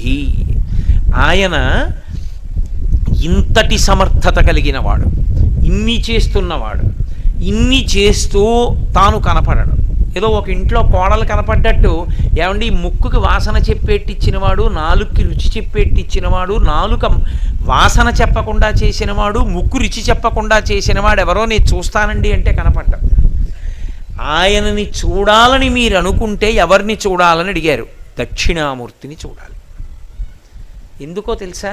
ఒక్కటే కారణం. దక్షిణామూర్తి పరమ ప్రశాంతంగా ఉంటాడు. పరమ ప్రశాంతంగా ఉన్నవాడి మనసు శుద్ధిగా ఉంటుంది. కాబట్టి సమర్థతలన్నీ అణిగి ఉంటాయి. అణిగి ఉన్నాయి కాబట్టి ఆయన ఎప్పుడు ఏం చెయ్యాలనుకుంటున్నాడో అప్పుడు ఆ రూపంగా మారుతూ ఉంటాడు. అది లోక కళ్యాణం కోసం మారతాడు. అన్ని సమర్థతలు తన యందు పెట్టుకున్నాడు కాబట్టే అవసరమైతే నటరాజుగా ఉంటాడు, అవసరమైతే భైరవుడుగా ఉంటాడు, అవసరమైతే సోమస్కందుడుగా ఉంటాడు. ఇవేమీ అక్కర్లేదనుకున్నప్పుడు ఆయన యథార్థ స్వరూపం ఏమిటి అంటే దక్షిణామూర్తి. అన్ని శక్తులు తన యందే ఉంచుకుని ప్రశాంతంగా ఏ కదలిక లేకుండా తనలో తాను రమిస్తాడు. ఇప్పుడు అలా ఉంటే ఏమిటండి ప్రయోజనం అని మీరు అడగచ్చు. దక్షిణామూర్తి యొక్క స్వరూపానికి ఉన్న గొప్పతనం ఏమిటంటే, అసలు మనం మనుష్య జన్మలోకి వచ్చిన తరువాత మీరు ఏ కార్యక్రమం చెయ్యండి, అన్నిటి యొక్క ప్రయోజనము ఒక్కటే, శాంతి. నేను మీతో ఒక మాట చెప్తాను, నన్ను తప్పుగా అర్థం చేసుకోకండి. మనం ఒక పని చేస్తే అవతల వాళ్ళకి ఉపకారం జరుగుతుంది అని అనుకుంటాం. దానికన్నా ముందు ఏమవుతుందో తెలుసా? మనకి శాంతి కలుగుతుంది. ఇప్పుడు హరిప్రసాద్ గారు దక్షిణామూర్తి ధ్యాన మంటపాన్ని నిర్మాణం చేశారనుకోండి, మనం ఎంతమందిని దాన్ని సద్వినియోగం చేసుకున్నాం అన్నదాన్ని పక్కన పెట్టండి, పరమేశ్వరుడు నాకు ఐశ్వర్యం ఇచ్చినందుకు నేను ఒక మంచి పని చేశానన్న తృప్తి ఆయనకి కలిగిందా లేదా? ముందు చేసిన వాడికి ఏమొస్తుందంటే, అవతల వాడికి ఏదో చేయడం కాదు, తాను శాంతి పొందుతాడు. అసలు లోకంలో ఇది పెద్ద రహస్యం. ఎవడు ఏది చేసినా వాడు చేసినట్టుంటుంది, కానీ ఇతరులకు ఉపకారం చేసినట్టుంటుంది, కానీ అది చేయడంలో వాడికి శాంతి ఉంది. ఇప్పుడు నేను ఈ దక్షిణామూర్తి వైభవాన్ని మీకు ఎందుకు చెప్తున్నానో తెలుసా? ఈ చెప్పడంలో నాకు శాంతి ఉంది. అమ్మయ్యా, అక్కడ ప్రతిష్ఠ జరుగుతుంటే నా స్వామి గురించి 2 రోజులు చెప్పుకున్నాను, నాకు ఎంతో శాంతి ఉంటుంది. విని మీరేం పొందారో ఈశ్వరుడికి తెలియాలంతే, కానీ నాకు మాత్రం శాంతి ఉంది. అందరూ ఏమనుకుంటారంటే, పాపం కోటేశ్వరరావు 2 రోజులు ఉపన్యాసాలు చెప్పారండి అంటారు. దాంట్లో నాకు కష్టం ఉంటే మీరు గుర్తుపెట్టుకోండి, అసలు నేను ఉపన్యాసాలు చెప్పలేను. ఇలాంటి మంచి పనులు చేయడం కష్టం హరిప్రసాద్ గారికి అయితే ఎవడు చేస్తాడు? ఎందుకు వచ్చింది అనుకుంటే ఆయన చేయలేరు. ఆ చేయడంలో శాంతి ఉంటే వాడు చేయగలుగుతాడు. ఏది చేస్తే ఎవడికి శాంతి కలుగుతోంది అన్న దాన్ని బట్టి వాడికి ఈశ్వరుడు అనుగ్రహం ఎంత ఉందో తెలుస్తుంది. ఒకడికి నిష్కారణంగా అవతల వాడిని కొడితే శాంతి పొందాడు అనుకోండి, వాడి ఎందు రాక్షసత్వం ఉంది, ఈశ్వరానుగ్రహం లేదు. ఒకడు నిష్కారణంగా ఓ చెట్టు దగ్గర నిలబడి ఆకులు తుంపుతూ మాట్లాడతాడు, అదో హింస. ఎందుకు ఆకులు తుంపడం అంటే వాడిలో పైశాచిక ప్రవృత్తి ఉంది. ఒక ఆయనకి దక్షిణామూర్తికి ధ్యాన మంటపం కట్టడంలో శాంతి ఉంది అంటే ఆయన ఈశ్వరానుగ్రహాన్ని పొందాడని గుర్తు. ఒక ఆయన సరోవరానికి మెట్లు కట్టాడు, ఆ డబ్బులు కూడా పెట్టుకుని ఆయన ఇంట్లో సుఖంగా ఉండలేడు, ఇంకో కారు కూడా కొనుక్కుని. అంటే ఇది కట్టి 10 మంది స్నానం చేస్తారని ఆయన పొంగిపోయాడు. ఒక మంచి పని చేత శాంతి పొందితే ఈశ్వరానుగ్రహాన్ని కలిగి ఉన్నాడని మీరు నిర్ధారించవచ్చు. అది నిలబెట్టుకోవాలి, పెంచుకోవాలి. అది ఎందుకు పోతుందంటారేమో, నే చేశాను అంటుంటే తీసేస్తాడు. ఎందుకని? చేయడానికి సమర్థతలన్నీ ఆయన ఇచ్చినవి, సమర్థతలన్నీ ఆయనవి, అన్ని శక్తులు ఆయన యందు అణిగి ఉన్నాయి. ఆ శక్తి ఇచ్చి అవునరా నువ్వే చేశావురా అని పొంగిపోతాడు. స్వామి నన్ను అలా బుకాయించకండి, మీరు చేయించారన్నారనుకోండి చాలా పొంగిపోతాడు. అది తేడా. కాబట్టి యథార్థమునకు ఒక మంచి పని చేసేటప్పుడు అది చెడ్డ పని కానివ్వండి, కానీ నేను దాన్ని సోదాహరణంగా పేర్కొనకూడదు. కాబట్టి ఒక మంచి పని చేయడం వల్ల అవతల వాళ్ళు ఎంత శాంతి పొందారు పక్కన ఉంచండి, చేసిన వాడు శాంతి పొందుతాడు ముందు. అది లక్షణం వైదిక సంప్రదాయంలో. చేసి శాంతి పొందాలి. చేసి శాంతి పొందితే అది నువ్వు ఏది చేసి శాంతి పొందుతున్నావో అన్నది ప్రమాణం. అది నడవడిని గమనించుట అన్న మాటకు అర్థం ఏంటంటే, ఈయన ఎప్పుడు సంతోషంగా ఉంటాడు, దేనికి సంతోషంగా?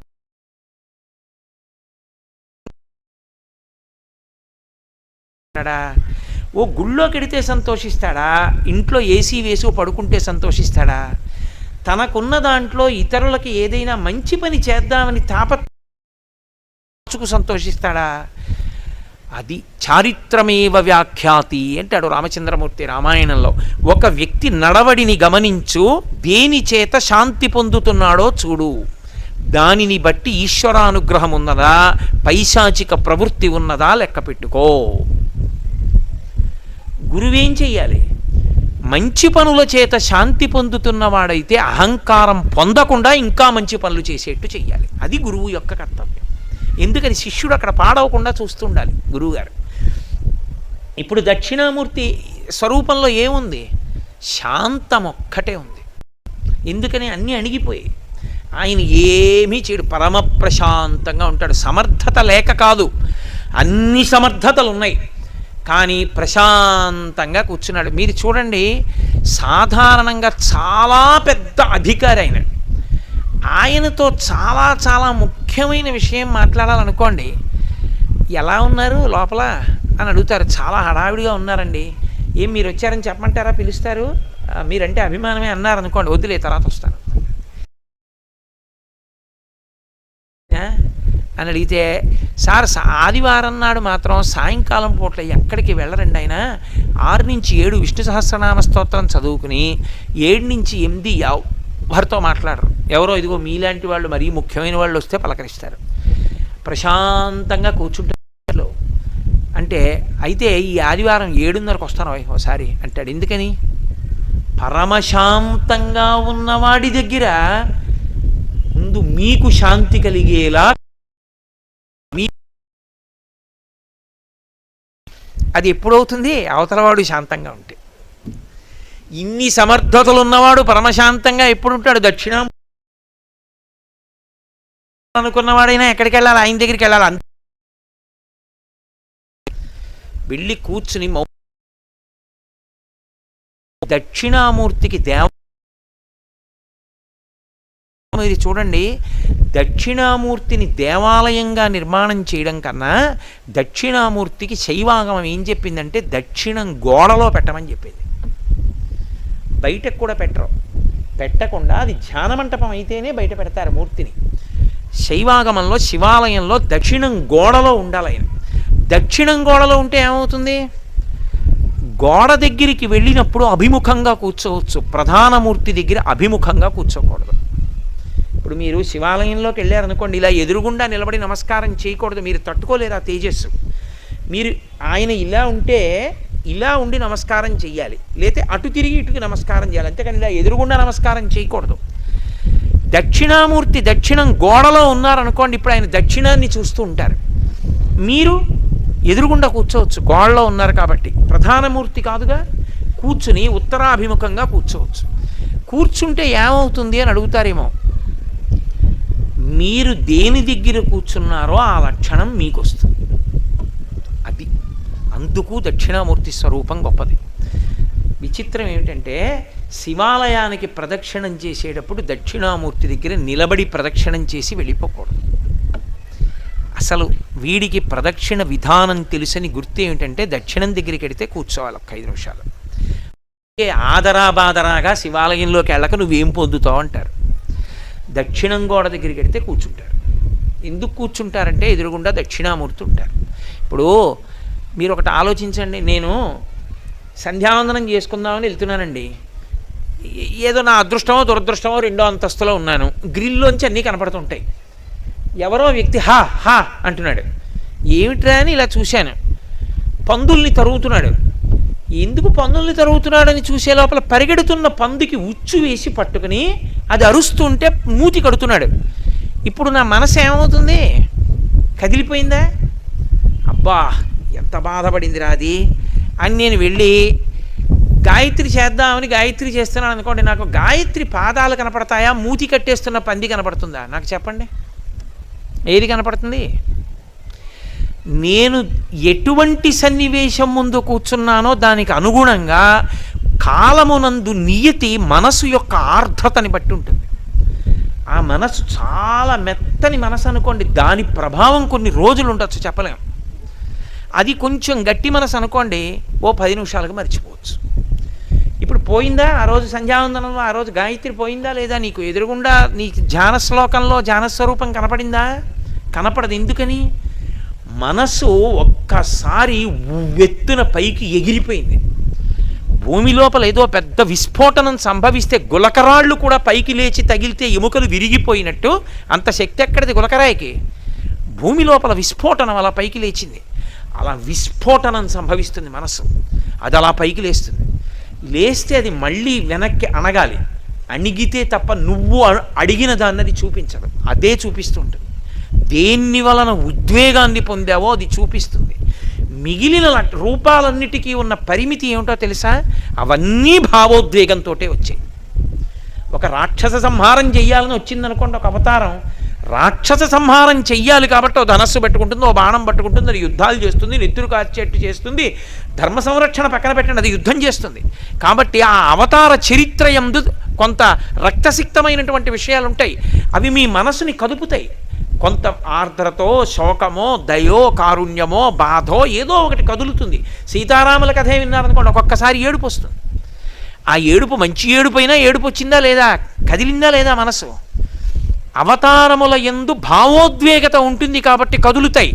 దక్షిణామూర్తి అవతారం కాదు. చాలామంది తెలియక దక్షిణామూర్తి అవతారం అంటారు. దక్షిణామూర్తి అవతారము కాదు, దక్షిణామూర్తి మూలస్థానం, అందులోంచి అవతారాలు వచ్చాయి. అదే అవతారం అయితే అది కూడా పొంగిందని గుర్తు. కుంగేది, కుంగిపోతే దక్షిణామూర్తి. అన్నీ అణిగిపోయి ప్రశాంతమూర్తి అయిపోతాయి. కాబట్టి దక్షిణామూర్తి పరమశాంతంగా కూర్చుంటాడు. పందిని పట్టుకోవడం చూస్తే మనసు ఉద్వేగపడింది, కోపిష్టి వాడితో మాట్లాడారు, మీకు కోపం వస్తుంది. మీరు చాలా కోపంలో ఉన్నవాడి దగ్గరికి వెళ్ళాడు అనుకోండి, అయిన దానికి కాని దానికి గట్టిగా మాట్లాడతాడు. 10 నిమిషాలు మాట్లాడాక మీకు కోపం ఏటడే అర్థం లేకుండా అలా మాట్లాడతారు. మీరు నేను ఎలా మాట్లాడుతాను, మీరు ఎలా మాట్లాడుతున్నారు అంటారు. మీకు కోపం వస్తుంది. కోపిష్టి వాడి దగ్గరికి వెడితే మీకు కోపం వస్తుంది. రమించి పాట పాడుతున్నవాడు ఉన్నాడు అనుకోండి, మీకు సంతోషం కలుగుతుంది. ఎక్కువ హాస్యమాడివాడి దగ్గర కూర్చున్నారు అనుకోండి, మీకు నవ్వు వస్తుంది. శాంతంగా ఉన్నవాడి దగ్గర కూర్చున్నారనుకోండి, మీరు శాంతంగా ఉంటారు. కాదు, అసలు మనుష్య జన్మకి సార్థక్యతే శాంతి అయినప్పుడు అది ఉంటే తప్ప అసలు ఏవీ పండవు. శాంతము లేక సౌఖ్యము లేదు సారసాదళ నయన. అన్నీ అణగడం కోసమే అన్ని ప్రక్రియలు. దేనికి జపం? మనసు అణగడానికి. పూజ ఎందుకు? మనసు అణగడానికి. పాట ఎందుకు? మనసు అణగడానికి. ప్రవచనం వినడం ఎందుకు? మనసు అణగడానికి. పుస్తకం చదువుకోవడం ఎందుకు? మనసు అణగడానికి. ఇవన్నీ నీ ప్రయత్నం లేకుండా అక్కడ కూర్చో అణిగిపోతాయి. అందుకే దక్షిణామూర్తికి ధ్యాన మంటపమే కడతారు తప్ప దేవాలయం కట్టారనుకోండి మళ్ళీ అల్లరి మొదలు. ఎందుకని? అక్కడ కోడు కొబ్బరికాయ పట్టుకొస్తే ఢామ్మన కొబ్బరికాయ కొట్టాలి. అక్కడి నుంచి దాన్ని నైవేద్యం పెట్టాలి. ఓ షోడశోపచార పూజ, అభిషేకం, దానికి నీరాజనం, మంత్రపుష్పం. అక్కడికి వచ్చి ఓ పూజ చేయించుకునేవాడు. ఇంకా నువ్వు ప్రశాంతంగా దీన్ని చూస్తావా? నీ మనసు అట్టెడుతూ ఉంటుందా? ఏట్రా వీడు ప్యాంటు చొక్కా వేసుకొచ్చేసి పూజలు ఏంట్రా అనుకుంటావు. కదిలిపోయిందా లేదా మళ్ళీ? అందుకే దక్షిణామూర్తి దగ్గరికి వెడితే ధ్యాన మంటపం కడతారు. ధ్యాన మంటపం అంటే ఏంటంటే అక్కడ ఇంకా మాట మాట్లాడరు. బయటి గోడ ఏది ఉందో అక్కడి నుంచి మాట్లాడడం మానేయాలి. అలా మాట్లాడారనుకోండి, లోపలికి వెళ్ళి ఆ మూర్తి వైభవాన్ని పాడు చేసిన వాళ్ళు అవుతారు. ఆయనకి చిరాకు వస్తుంది. కాబట్టి బయట గోడ దగ్గర నుంచి మౌనం, ఏమీ మాట్లాడరు. మాట్లాడకుండా లోపలికి వెళ్ళి కూర్చుంటారు. ఇప్పుడు మీరు మాట్లాడకుండా కూర్చుంటే సగం భావాలు తమంత తాము అడిగిపోతాయి. మాట్లాడలేదు కదా, గొడవకు అవకాశం లేదు. ఇక ప్రశాంతంగా ఉంటాడు. ఇప్పుడు ప్రశాంతంగా ఉన్న దాని మీద మనసుని దక్షిణామూర్తి వైపుకి తిప్పారనుకోండి, ఎదురుగుండా ఉన్న మూర్తి వంక చూశారనుకోండి, ఆయన వీరాసనం, ఆయన కాలు మీద కాలు పెట్టుకున్న తీరు, ఆయన పట్టినటువంటి ముద్రలు, ఆయన చెవులు, ఆభరణాలు, చిన్న చిరునవ్వు, ఆ ప్రశాంతత, దాని వంక మీరు అలా చూస్తున్నారనుకోండి, మీకు తెలియకుండానే మీ మనస్సు ఎంతో ప్రశాంతపడుతుంది. అంత ప్రశాంతపడగానే మీ రక్తం యొక్క వేగం నియంత్రింపబడుతుంది, హృదయ స్పందనం నియంత్రింపబడుతుంది. ఎన్నో అనారోగ్యాలు తగ్గుతాయి. లోపల ప్రశాంతపడి పైకొచ్చారు కాబట్టి మంచి ఆలోచనలు వస్తాయి. అందుకే సమస్త కటాక్షములకు ఆలవాల మీది అంటే దక్షిణామూర్తియే. అందుకే పెద్దవాళ్ళు ఒక మాట చెప్తారు, నీ జీవితం పండాలి అంటే నీకు పూజ వచ్చా రాదా వదిలేయి. నీకు వేదం తెలుసా తెలియదా వదిలిపెట్టేసేయి. నువ్వు ఉపనిషత్తులు చదువుకున్నావా చదువుకోలేదా వదిలిపెట్టేయి. రామాయణ భారత భాగవతాలు తెలుసుకున్నావా లేదా వదిలిపెట్టేయి. దక్షిణామూర్తి యొక్క మూర్తిని చూస్తూ కూర్చోవడం నేర్చుకో. అదొక్కటి నేర్చుకో చాలు, ఏమక్కర్లేదు. ఇంకా దక్షిణామూర్తిని పెట్టుకుని రోజు కాసేపు ఆయన్ని చూస్తే చాలు. మీకు నేను ఇంకా విచిత్రమైన విషయం చెప్పనా? చంటి పిల్లలు కొంచెం కొంచెం పెరిగి పెద్దవాళ్ళు అవుతున్నప్పుడు ఇంట్లో అందమైన దక్షిణామూర్తి విగ్రహం ఉండి, విగ్రహం అంటే ఫోటో కనీసం ఉండి, పిల్లలు కాసేపు దాని వంక చూడడం అలవాటైతే మీరు చూడండి, నేను యథార్థం చెప్తున్న, పెద్దలు నిర్ణయం చేసింది, వాళ్ళు కళ్ళు తిప్పి ఆడుకుంటూ పాకడం కూర్చోవడం వచ్చినప్పుడు చూసినప్పుడు వాళ్ళు నిశ్చలంగా కాసేపు ఇలా దక్షిణామూర్తి వంకే చూస్తారు. పిల్లలు చిన్నతనంలో దక్షిణామూర్తి వంక అలా ఎదురుగుండా కూర్చుని చూస్తే 2 ఫలితాలు వస్తాయి. అపమృత్యు దోషం పోతుంది, సరస్వతి కటాక్షం కలుగుతుంది. అందుకే అసలు ఇంట దక్షిణామూర్తి ఫోటో లేని ఇల్లు ఉండరాదు.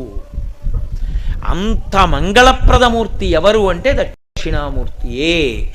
అటువంటి దక్షిణామూర్తి అంతటి వైభవం కలిగినటువంటి స్వామి కనుక ఆయన గురించి చెప్తూ ఏమన్నారంటే, అయ్యా ఆయన మూర్తి స్వరూపంలో లేనివాడు, కానీ ఇవన్నీ నిర్వహిస్తున్నవాణ్ణి చూడాలని నువ్వు తాపత్రయపడ్డావు కనుక నీకు ఎదురుగుండా అలా కనపడుతున్నాడు. ఇప్పుడు ఆయన గురించి చెప్పేటటువంటి శ్లోకం ప్రారంభం చేస్తూనే చిత్రం అంటూ మొదలెట్టారు. అలా శ్లోకం ఎక్కడా ప్రారంభం కాల.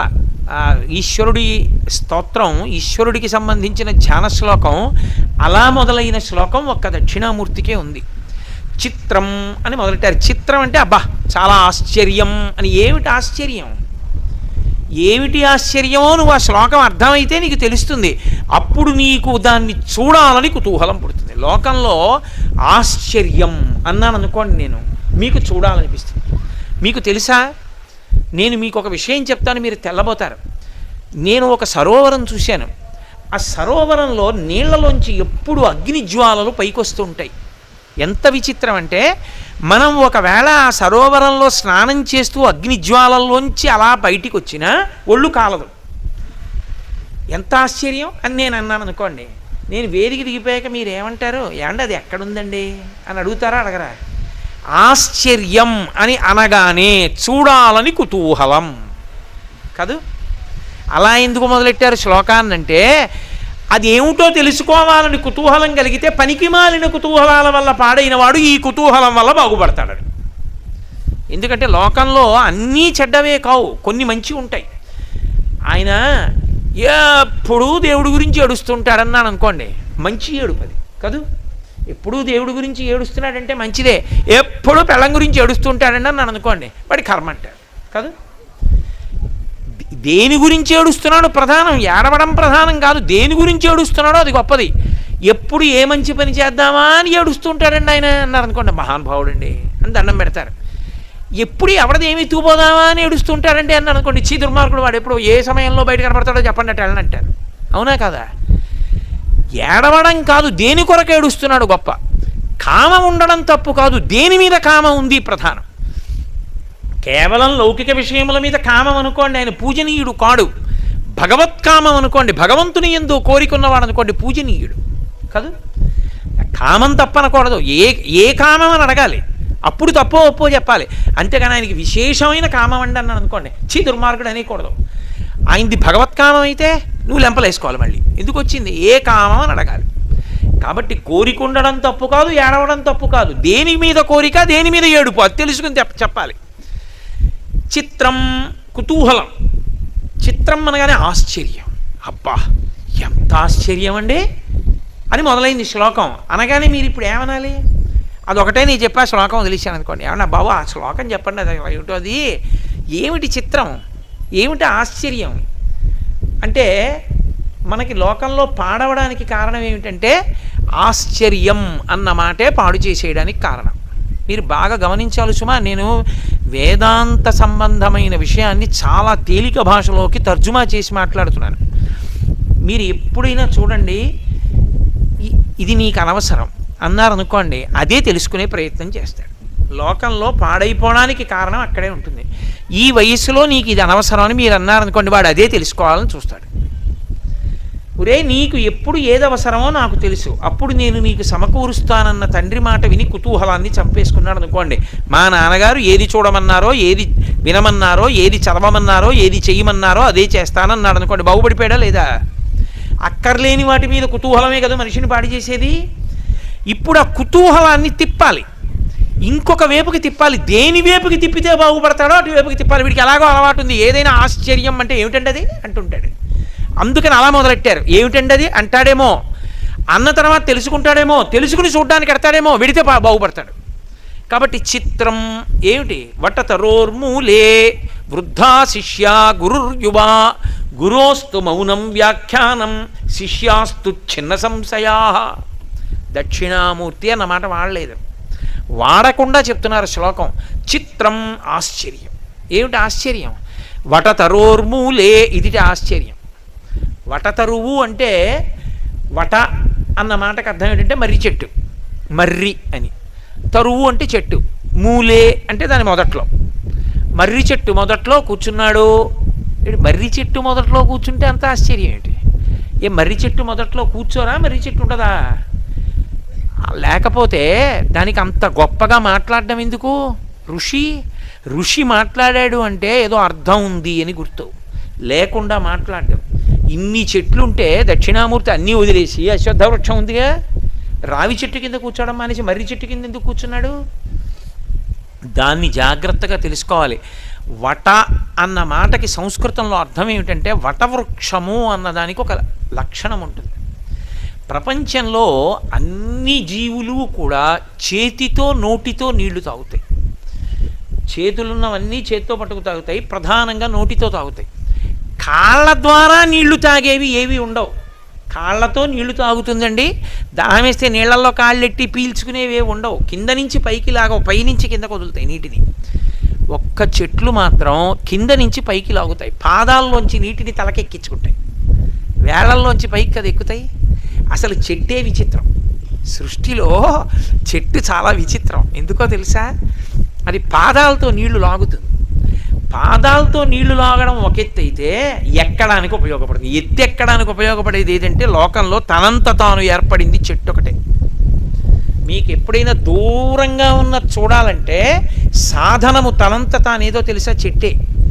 మీరు అందుకే రామాయణం కానీ భారతం కానీ పరిశీలనం చేస్తే నీళ్ళు ఎక్కడున్నాయిరా అన్నారనుకోండి, చెట్టెక్కి చూడంటారు. రాముడు లక్ష్మణస్వామితో అంటాడు, చెట్టెక్కి చూడు ఎక్కడుందో సరోవరం అంటాడు. చెట్టెక్కితే నీళ్లు కనపడతాయా? కనపడవచ్చు, కనపడకపోవచ్చు. దేన్ని బట్టి కనిపెడతారో తెలుసా? చెట్టు పక్షుల కాలవాలం. తడిరెక్కలు కలిగిన పక్షులు వస్తూ ఉంటే దాన్ని బట్టి ఆ దిక్కుగా సరోవరం ఉందని తెలుసుకుంటారు. కాబట్టి చెట్టు ఎక్కడానికి ఉపయోగపడుతుంది, పైకెక్కడానికి ఉపయోగపడే సాధనం ప్రపంచంలో తనంత తాను ఈశ్వర సృష్టిలో వచ్చింది చెట్టు. కింద నుంచి పైకి నీరు లాగుతుంది, అదొక ఎత్తు. వట అన్న శబ్దానికి అర్థం ఏంటంటే ఎంత ఎండలోంచి వచ్చినా నీడనివ్వగలిగినదై ఉంటుంది. అలా ఎందుకు ఇస్తుందో తెలుసా? వటవృక్ష ఛాయ యందు విశ్రాంతి పొందినాడు అంటారు. బాటసారులందరూ మర్రి చెట్టు దగ్గరికి వెడితే సద్దెన్నపు మూట విప్పుకుని తింటారు. రావి చెట్టు కింద తినరు. ఎందుకో తెలుసా? రావి చెట్టు కింద తినకపోవడానికి ఒక కారణం ఉంది. రావి చెట్టు చప్పుడు ఎక్కువ చేస్తుంది. మీరు ఎప్పుడైనా చూడండి, చిన్న గాలి వేసింది అనుకోండి, మీరు ఏ వేప చెట్టు దగ్గర, కుంకుడి చెట్టు దగ్గర, మామిడి చెట్టు దగ్గర కళ్ళు మూసుకు కూర్చున్నారనుకోండి, గాలి వేస్తే పెద్ద చప్పుడు ఉండదు. రావి చెట్టు దగ్గర కూర్చోండి, తుఫాను వచ్చినట్టు ఉంటుంది. అంత గలగల గలగల కదులుతాయి ఆకులు. మర్రి చెట్టు ఉందనుకోండి, మర్రి చెట్టు ఇచ్చినంత నీడ ఇక ఏ చెట్టు ఇవ్వదు ప్రపంచంలో. ఒక్క మర్రి చెట్టుకే సాధ్యం. కారణం ఏమిటో తెలుసా? తన మూలాన్ని తానే కమ్ముకుంటుంది గుండ్రంగా. అది ఒక్క మర్రి చెట్టుకే శాఖా విస్తరణ. అది మిగిలిన అన్ని చెట్లు కూడా మొదలు నశించిందనుకోండి, ఏ కారణం చేతనైనా కూడా కొన్ని కొన్ని కారణాలకి మొదళ్ళు పోతాయి చెట్లకి. ఎందుకు పోతాయంటే చెట్టుకి తొర్ర వస్తుంది ముందు. ఆ కాండంలో పెద్ద కాండం అయిన తర్వాత కాండంలో తొర్ర వస్తుంది, తొర్రలో పుచ్చు వస్తుంది. పుచ్చులో విరిగిపోయిన కర్ర మొక్కలన్నీ పడతాయి. ఈ దుర్మార్గులైన వాళ్ళు ఏం చేస్తుంటారంటే తొర్రలోకి తీసుకెళ్ళి కొన్ని వస్తువులు దాస్తూ ఉంటారు. ఏ పని మీదో వెడుతూ ఆ తొర్రలోకి తీసుకెళ్ళి అగ్గిపెట్టి అవి పెడుతూ ఉంటారు. ఎవడో ఒక దుర్మార్గుడు పొరపాటున ఒక నిప్పు రవ్వను అందులో పడేశాడు అనుకోండి తొర్రలో, ఆ చెట్టు పరిస్థితి ఎలా ఉంటుందో తెలుసా? కడుపు నిప్పితో ఊగిపోతూ పైన పెద్దవాళ్లతో మాట్లాడుతున్న వ్యక్తి ఎలా ఉంటాడో అలా ఉంటాడు. అది లోపల కాలిపోతుంటుంది, పైకి పచ్చగా కనపడుతుంది. ఆ తొర్ర కాలిపోయింది అనుకోండి కొన్నాళ్ళకి, ఆ చెట్టు చచ్చిపోతుంది, ఇక నీరు పైకి ఎక్కదు, అందుకని పైన అంతా ఎండిపోతుంది. అలా ఒక మొదలు కాలిపోతే మరణించని ఏకైక చెట్టు మర్రి చెట్టు ఒకటే. మర్రి చెట్టుకు అలా చావు రాదు. ఎందుకో తెలుసా? అది ఆకాశంలోంచి వేళ్ళు దింపుతుంది. కొమ్మ ఇలా వెళ్ళిందనుకోండి, ఇలా వెడితే అక్కడ ఒక వేరు దింపుతుంది, చెట్టులోంచి వేరు వస్తుంది. అన్నిటికీ భూమిలోనే వేళ్ళుంటాయి, ఇంకా పైకి ఇలా ఎక్కవు. ఒక్క మర్రి చెట్టుకి పైనుంచి కిందకి దిగుతాయి, దిగి అవి భూమిలోకి వెళ్ళిపోతాయి. వెళ్ళిపోయి దాన్ని అవే పెనవేసుకుని మళ్ళీ పెద్ద కొమ్మలాగా నిలబడిన స్తంభంలా తయారైపోతాయి. ఇవి నీళ్లు లాగేస్తాయి, లాగేసి కొమ్మకి ఇచ్చేస్తాయి. అందుకే ఇక్కడికి పోయిందనుకోండి, అక్కడ అలాగే మళ్ళీ బతికేసి మళ్ళీ ఆధార వేళ్ళు దింపేస్తుంది. అందుకే ఒకసారి మర్రి చెట్టు పుట్టిందా ఇక ఆ మర్రి చెట్టుకి చావు ఉండదు. రెండు, మర్రి చెట్టు తన చుట్టూ తాను విస్తరించుకుని వెళ్ళిపోతుంది. ఏం బుత్తినే అన్నాడు ఋషి అనుకోకండి. వట తరు అన్న రెండు మాటలు వేశాడు అంటే దానికి అంత గూఢమైనటువంటి అర్థం పెట్టి వేశాడు ఆయన. రెండు, మీరు ఒక మార్గాన్ని నిర్మాణం చేసి దాని పక్కన మర్రి చెట్టు వేశారనుకోండి, కొన్నాళ్ల తర్వాత ఇంకా మార్గాన్ని మూసేస్తుంది. అది మార్గాన్ని మూసే లక్షణం ఉన్న చెట్టు మర్రి చెట్టు. ఎందుకో తెలుసా? అది కొమ్మ అలా వెళ్ళి మార్గం నిర్మాణం చేశాం కదండి, ఒక 6 నెలలు పోయిన తర్వాత మళ్ళీ చక్క వాహనం మీద ఇటు ఎడదాం అనుకున్నారనుకోండి, అది కొమ్మ పెంచి మధ్యలోకి ఊడ దింపుతుంది. ఊడ దింపేస్తే ఊడ భూమిలోకి వెళ్ళిపోయి అడ్డంగా పెరుగుతుంది. అప్పుడు ఇంకా వాహనం వెళ్ళదు. అందుకే మర్రి చెట్టు ఎక్కడుందో అక్కడిక కదలికలు ఉండవు, ఆగిపోతాయి. విపరీతమైన నీడనిస్తుంది. రెండు, దాని మొదలు మీరు చేరలేరు. అందుకే మీరు లోకంలో ఒక మాట విన్నారో లేదో, ఊడల మర్రి రెండు అంటారు. ఊడల మర్రి దగ్గరికి ఎవరు వెళ్ళరు. ఎందుకు వెళ్ళరో తెలుసా? అసలు వెళ్ళడం సాధ్యం కాదు. అసలు ఆ మర్రి చెట్టు చూడడానికి వెడతారండి. అడయార్ మర్రి చెట్టు అని మెడ్రాస్లో ఒకప్పుడు ఆ చెట్టు చూడడానికి వెళ్ళేవారు. అది కొన్ని కిలోమీటర్ల మేర విస్తరిస్తుంది. అంతంత దూరాలు పెరిగిపోతాయి మర్రి చెట్లు. పెరిగిపోతే మీరు దాని దగ్గరికి వెళ్ళే ప్రయత్నం చేశారనుకోండి, ఈలోగా ఏమవుతాయంటే ఆ ఆకులన్నీ రాలి బోల్డ్ అంత ఎత్తు పెరిగిపోయి అందులో పుట్టలు, రకరకాలైన జీవులు అన్నీ పెరిగిపోతాయి. పెరిగిపోతే మీరు ఈ ఊడలన్నీ దాటుకుంటూ వెళ్ళడం చాలా కష్టం. దాని మొదలు దగ్గరికి వెళ్ళరు. అందుకే తన మొదలు దగ్గరికి వేరొకరు రాకుండా తానే చుట్టుకుని అడ్డగలిగినటువంటి చెట్టు మర్రి చెట్టు ప్రపంచంలో. ఇంకో లక్షణం ఏంటో తెలుసా? మర్రి చెట్టు ఎవ్వరూ పాతరు. మామిడి చెట్టు వేసుకుంటారు, పనస చెట్టు వేసుకుంటారు, నేను మా 4 మర్రి చెట్లు వేసుకుంటాను ఇవ్వండి అని ఎవరు అడగరు. ఎవ్వరూ వేయకపోయినా తనంత తాను పెరిగి తీరుతుంది మర్రి చెట్టు. ఎవ్వరూ వేరు మర్రి విత్తనం. ఇంకొక లక్షణం ఏంటో తెలుసా? వనస్పతి జాతికి చెందినది. సంస్కృతంలో చాలా గొప్ప చెట్టు అని దేవతాంశ కలిగినది అని దేనికి నిర్ణయం చేస్తారంటే అది వనస్పతి జాతికి చెందింది. వనస్పతి అన్న మాట అర్థం ఏంటంటే పువ్వు లేని కాయ వస్తుంది. పువ్వు ఉండదు, కాయ వస్తుంది. మర్రికి ఆ లక్షణం ఉంది. మర్రి పూలు ఎక్కడన్నా మీరు చూసారా? మర్రి పూలు ఉండవు, మర్రి కాయలు ఉంటాయి. ఎక్కడ పడుతుందో తెలియదు. శంకరాచార్యుల వారంతటి వారు దీన్నే వాడారు.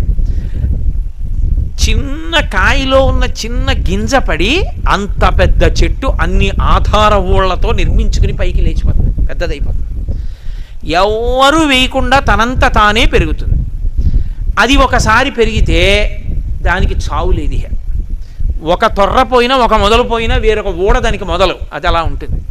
రెండు, ఇంకా ఆశ్చర్యం ఏంటంటే భూమి మీద కాలెట్టకుండా ప్రయాణం చేయడానికి మర్రి చెట్టు ఆధారం అవుతుంది. పూర్వం వెళ్ళేవారు, ఊడలు పట్టుకుని ఊగుతూ వెళ్ళిపోతారు. వెళ్ళిపోతే అది అంతంత దూరం పెడతారు, భూమి తగలకుండా పెడతారు. ఇప్పుడు ఈ లక్షణాలు పరమాత్మకు అన్వయం చేయండి. ఎందుకుంటాడో వటవృక్షం దగ్గర. వట అంటే నీడని బాగా ఇస్తుందని కదా నేను మనవి చేశాను. నీడకి విరుద్ధం ఏమిటి? ఎండ. ఎండ దేనికి గుర్తు? తాపానికి గుర్తు. మనమందరికీ కూడా తాపం ఉంది. మనందరం కూడా ఓ ఎండలో నించున్నాం. ఏమిటా ఎండ? సంసారం. సంసార భ్రమణ పరితాపోపశమనం అంటారు శంకరాచార్యులు వారి శివానంద లహరిలో. సంసారమునందు పరిభ్రమించడమే తాపం. అందుకని శాంతి లేదు. శాంతి అమృతం, సంసారము మృత్యువు. ఈ శాంతికి కారణమైన వాడు అంత నీడనివ్వగలిగిన చెట్టు కిందే ఉండాలి. అందుకే మర్రి చెట్టు కింద ఉంటాడు. అది వటవృక్షానికి దక్షిణామూర్తికి సంబంధం. రెండు, తన మొదలు చేరడం ఎవరికీ సాధ్యం కాదు, తన కొమ్మలే అడ్డుకుంటాయి. భగవంతుణ్ణి తెలుసుకోవడానికి ఇబ్బంది ఎక్కడొస్తుందంటే భగవత్ సంబంధమైన శాస్త్రం తెలుసుకున్నప్పుడే అలిసిపోతాడు.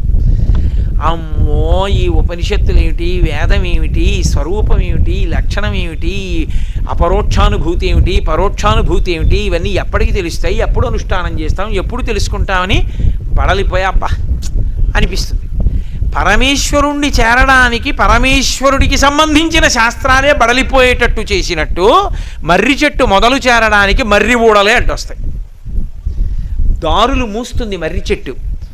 అటు ఇటు తిరగడాన్ని, పరిభ్రమణాన్ని ఆప్ చేస్తుంది మర్రి చెట్టు. ఈశ్వరుడి వైపుకి నడుపుతుంది. అది ఎవ్వరూ వెయ్యరు. భగవంతుణ్ణి ఎవ్వరూ కనరు.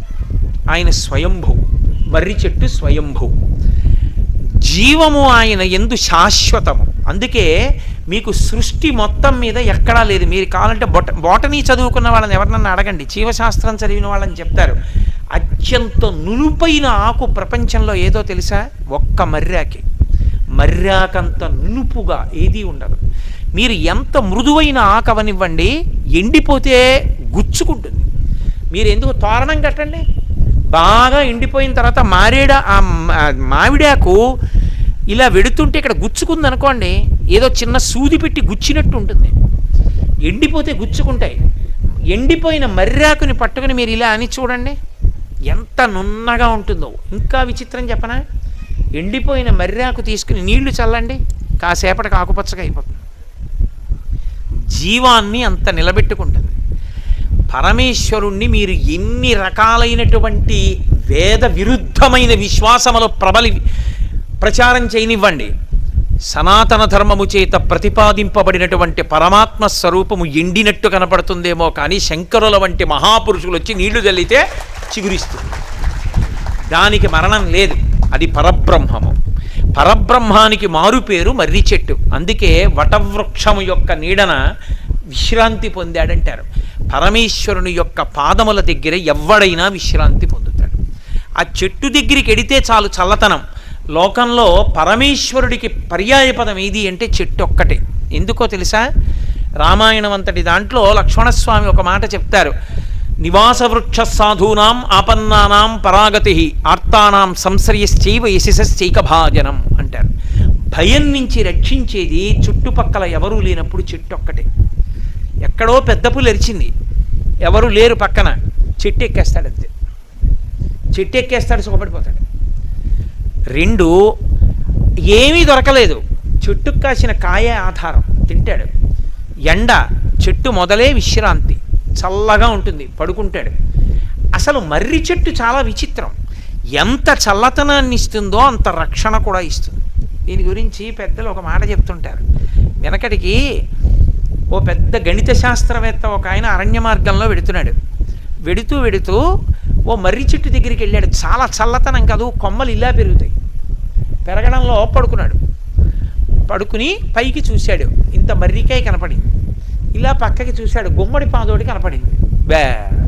భగవంతుడు సర్వజ్ఞుడు అంటారు కానీ ఆయనకి మ్యాథమెటిక్స్లో లా ఆఫ్ ప్రపోర్షన్స్ తెలియక ఇంత సన్నటి గుమ్మడి తీగకి ఇంత కాయ ఇట్టాడు, ఇంత పెద్ద మర్రి చెట్టుకి ఇంత కాయ ఇట్టాడు. ఆ గుమ్మడికాయ దీనికి ఉండాలి, మర్రికాయ దానికి ఉండాలి. తప్పు, భగవంతుడికి సిద్ధాంతం తెలియదు అని పడుకున్నాడు.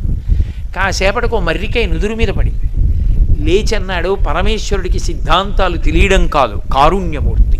గుమ్మడికాయ దీనికి కాసి ఉంటే నా బుర్ర బద్దలయ్యేదన్నాడు.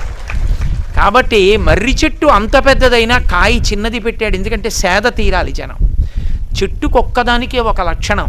ఎవరొచ్చి తన దగ్గర కూర్చున్నా మీరెవరని కానీ, మీరు పుణ్యం చేశారా, పాపం చేశారా, మీరు ఇన్కమ్ ట్యాక్స్ కడుతున్నారా, మీకు ఆదాయం ఎంత, మీరు ధనికుడా, పేద, స్త్రీయా, పురుషుడా, పండితుడా, పామరడా, కులమా, మతమా, వర్ణమా, వర్గమా, ఏమీ అక్కర్లేదు, నీడనిచ్చేస్తుంది. మీరు వెళ్ళాలి, నీడనిస్తుంది. తాను వచ్చి నీడనివ్వదు. అయ్యో ఎండలో ఎలా ఉన్నాడో అని తను రాదు, మీరు వెళ్ళారా నీడనిస్తుంది. మీరెవరో దానికి అనవసరం. కుక్క, పిల్ల, పామ అనవసరం, నీడనిస్తుంది. నివాస వృక్ష సాధూనాం ఆపన్నానాం పరాగతి. పరమేశ్వరుడంతే. ఎవరు ఆయన పాదాల దగ్గరికి వెళ్ళారో వాళ్ళని రక్షించేస్తాడంతే. వాడెవరు ఆయనకు అనవసరం. చెట్టుకి భగవంతుడికి అంత దగ్గరి లక్షణం. చెట్టు కదలదు, ఆత్మ కదలదు. ఆత్మకి పర్యాయపదం చెట్టు. అందుకే చెట్లు కదిలి వెళ్ళవు. కదిలే చెట్లు ఒక్క శ్రీశైలంలోనే ఉన్నాయి. ఒక్క శ్రీశైలంలోనే ఒక ప్రత్యేకమైన పర్వత ప్రాంతంలో చెట్లు తమంత తాము లేచి వెళ్ళిపోతుంటాయి, వెళ్ళిపోయి ఇంకొక చోట దిగుతుంటాయి. శ్రీశైలంలోనే చాలామంది చూశారు ఆ చెట్లు వెడుతుంటే. అవి అకస్మాత్తుగా లేచి వెడుతుంటాయి. ఇప్పటికీ అటువంటి చెట్లు ఉన్నది ఒక్క శ్రీశైల పర్వతాల్లోనే ఉన్నాయి. కాబట్టి సాధారణంగా లోకంలో చెట్లు మాత్రం లేవవు, భూమిలోనే అలా నిలబడి ఉంటాయి. కదలనిది ఆత్మ. ఆత్మకి పర్యాయపదం చెట్టు, పరమేశ్వరుడికి పర్యాయపదం చెట్టు. స్వయంభూ, తనంత తాను పుట్టేది, మరణము లేనిది మర్రి చెట్టు. ఆ మర్రి చెట్టు మూలంలో దక్షిణామూర్తి కూర్చున్నాడు. అది కారణం. అందుకే ఎప్పుడైనా సరే జ్ఞానం చెప్పేటప్పుడు మర్రి చెట్టు కిందే కూర్చుంటారు. మీరు చూడండి, నేను మీకు ఈ తత్వాన్ని విచారణ చేసేటప్పుడు మీతో ఒక మాట నేను మనవి చేస్తాను. శ్రీ మహావిష్ణువుకి కొన్ని పేర్లున్నాయి. క్షీరాబ్ధిశయనుడు, శ్రీరంగశాయి అని పేర్లు ఆయనకి. క్షీరాబ్ధిశయనుడు అంటే ఆ పాలకడల ఎందు పడుకుంటాడు. శేషసాయి, శేషశయనంలో పడుకుంటాడు పాము మీద. అలాగే శ్రీరంగశాయి, శ్రీరంగశయనం, శ్రీరంగంలో పడుకుంటాడు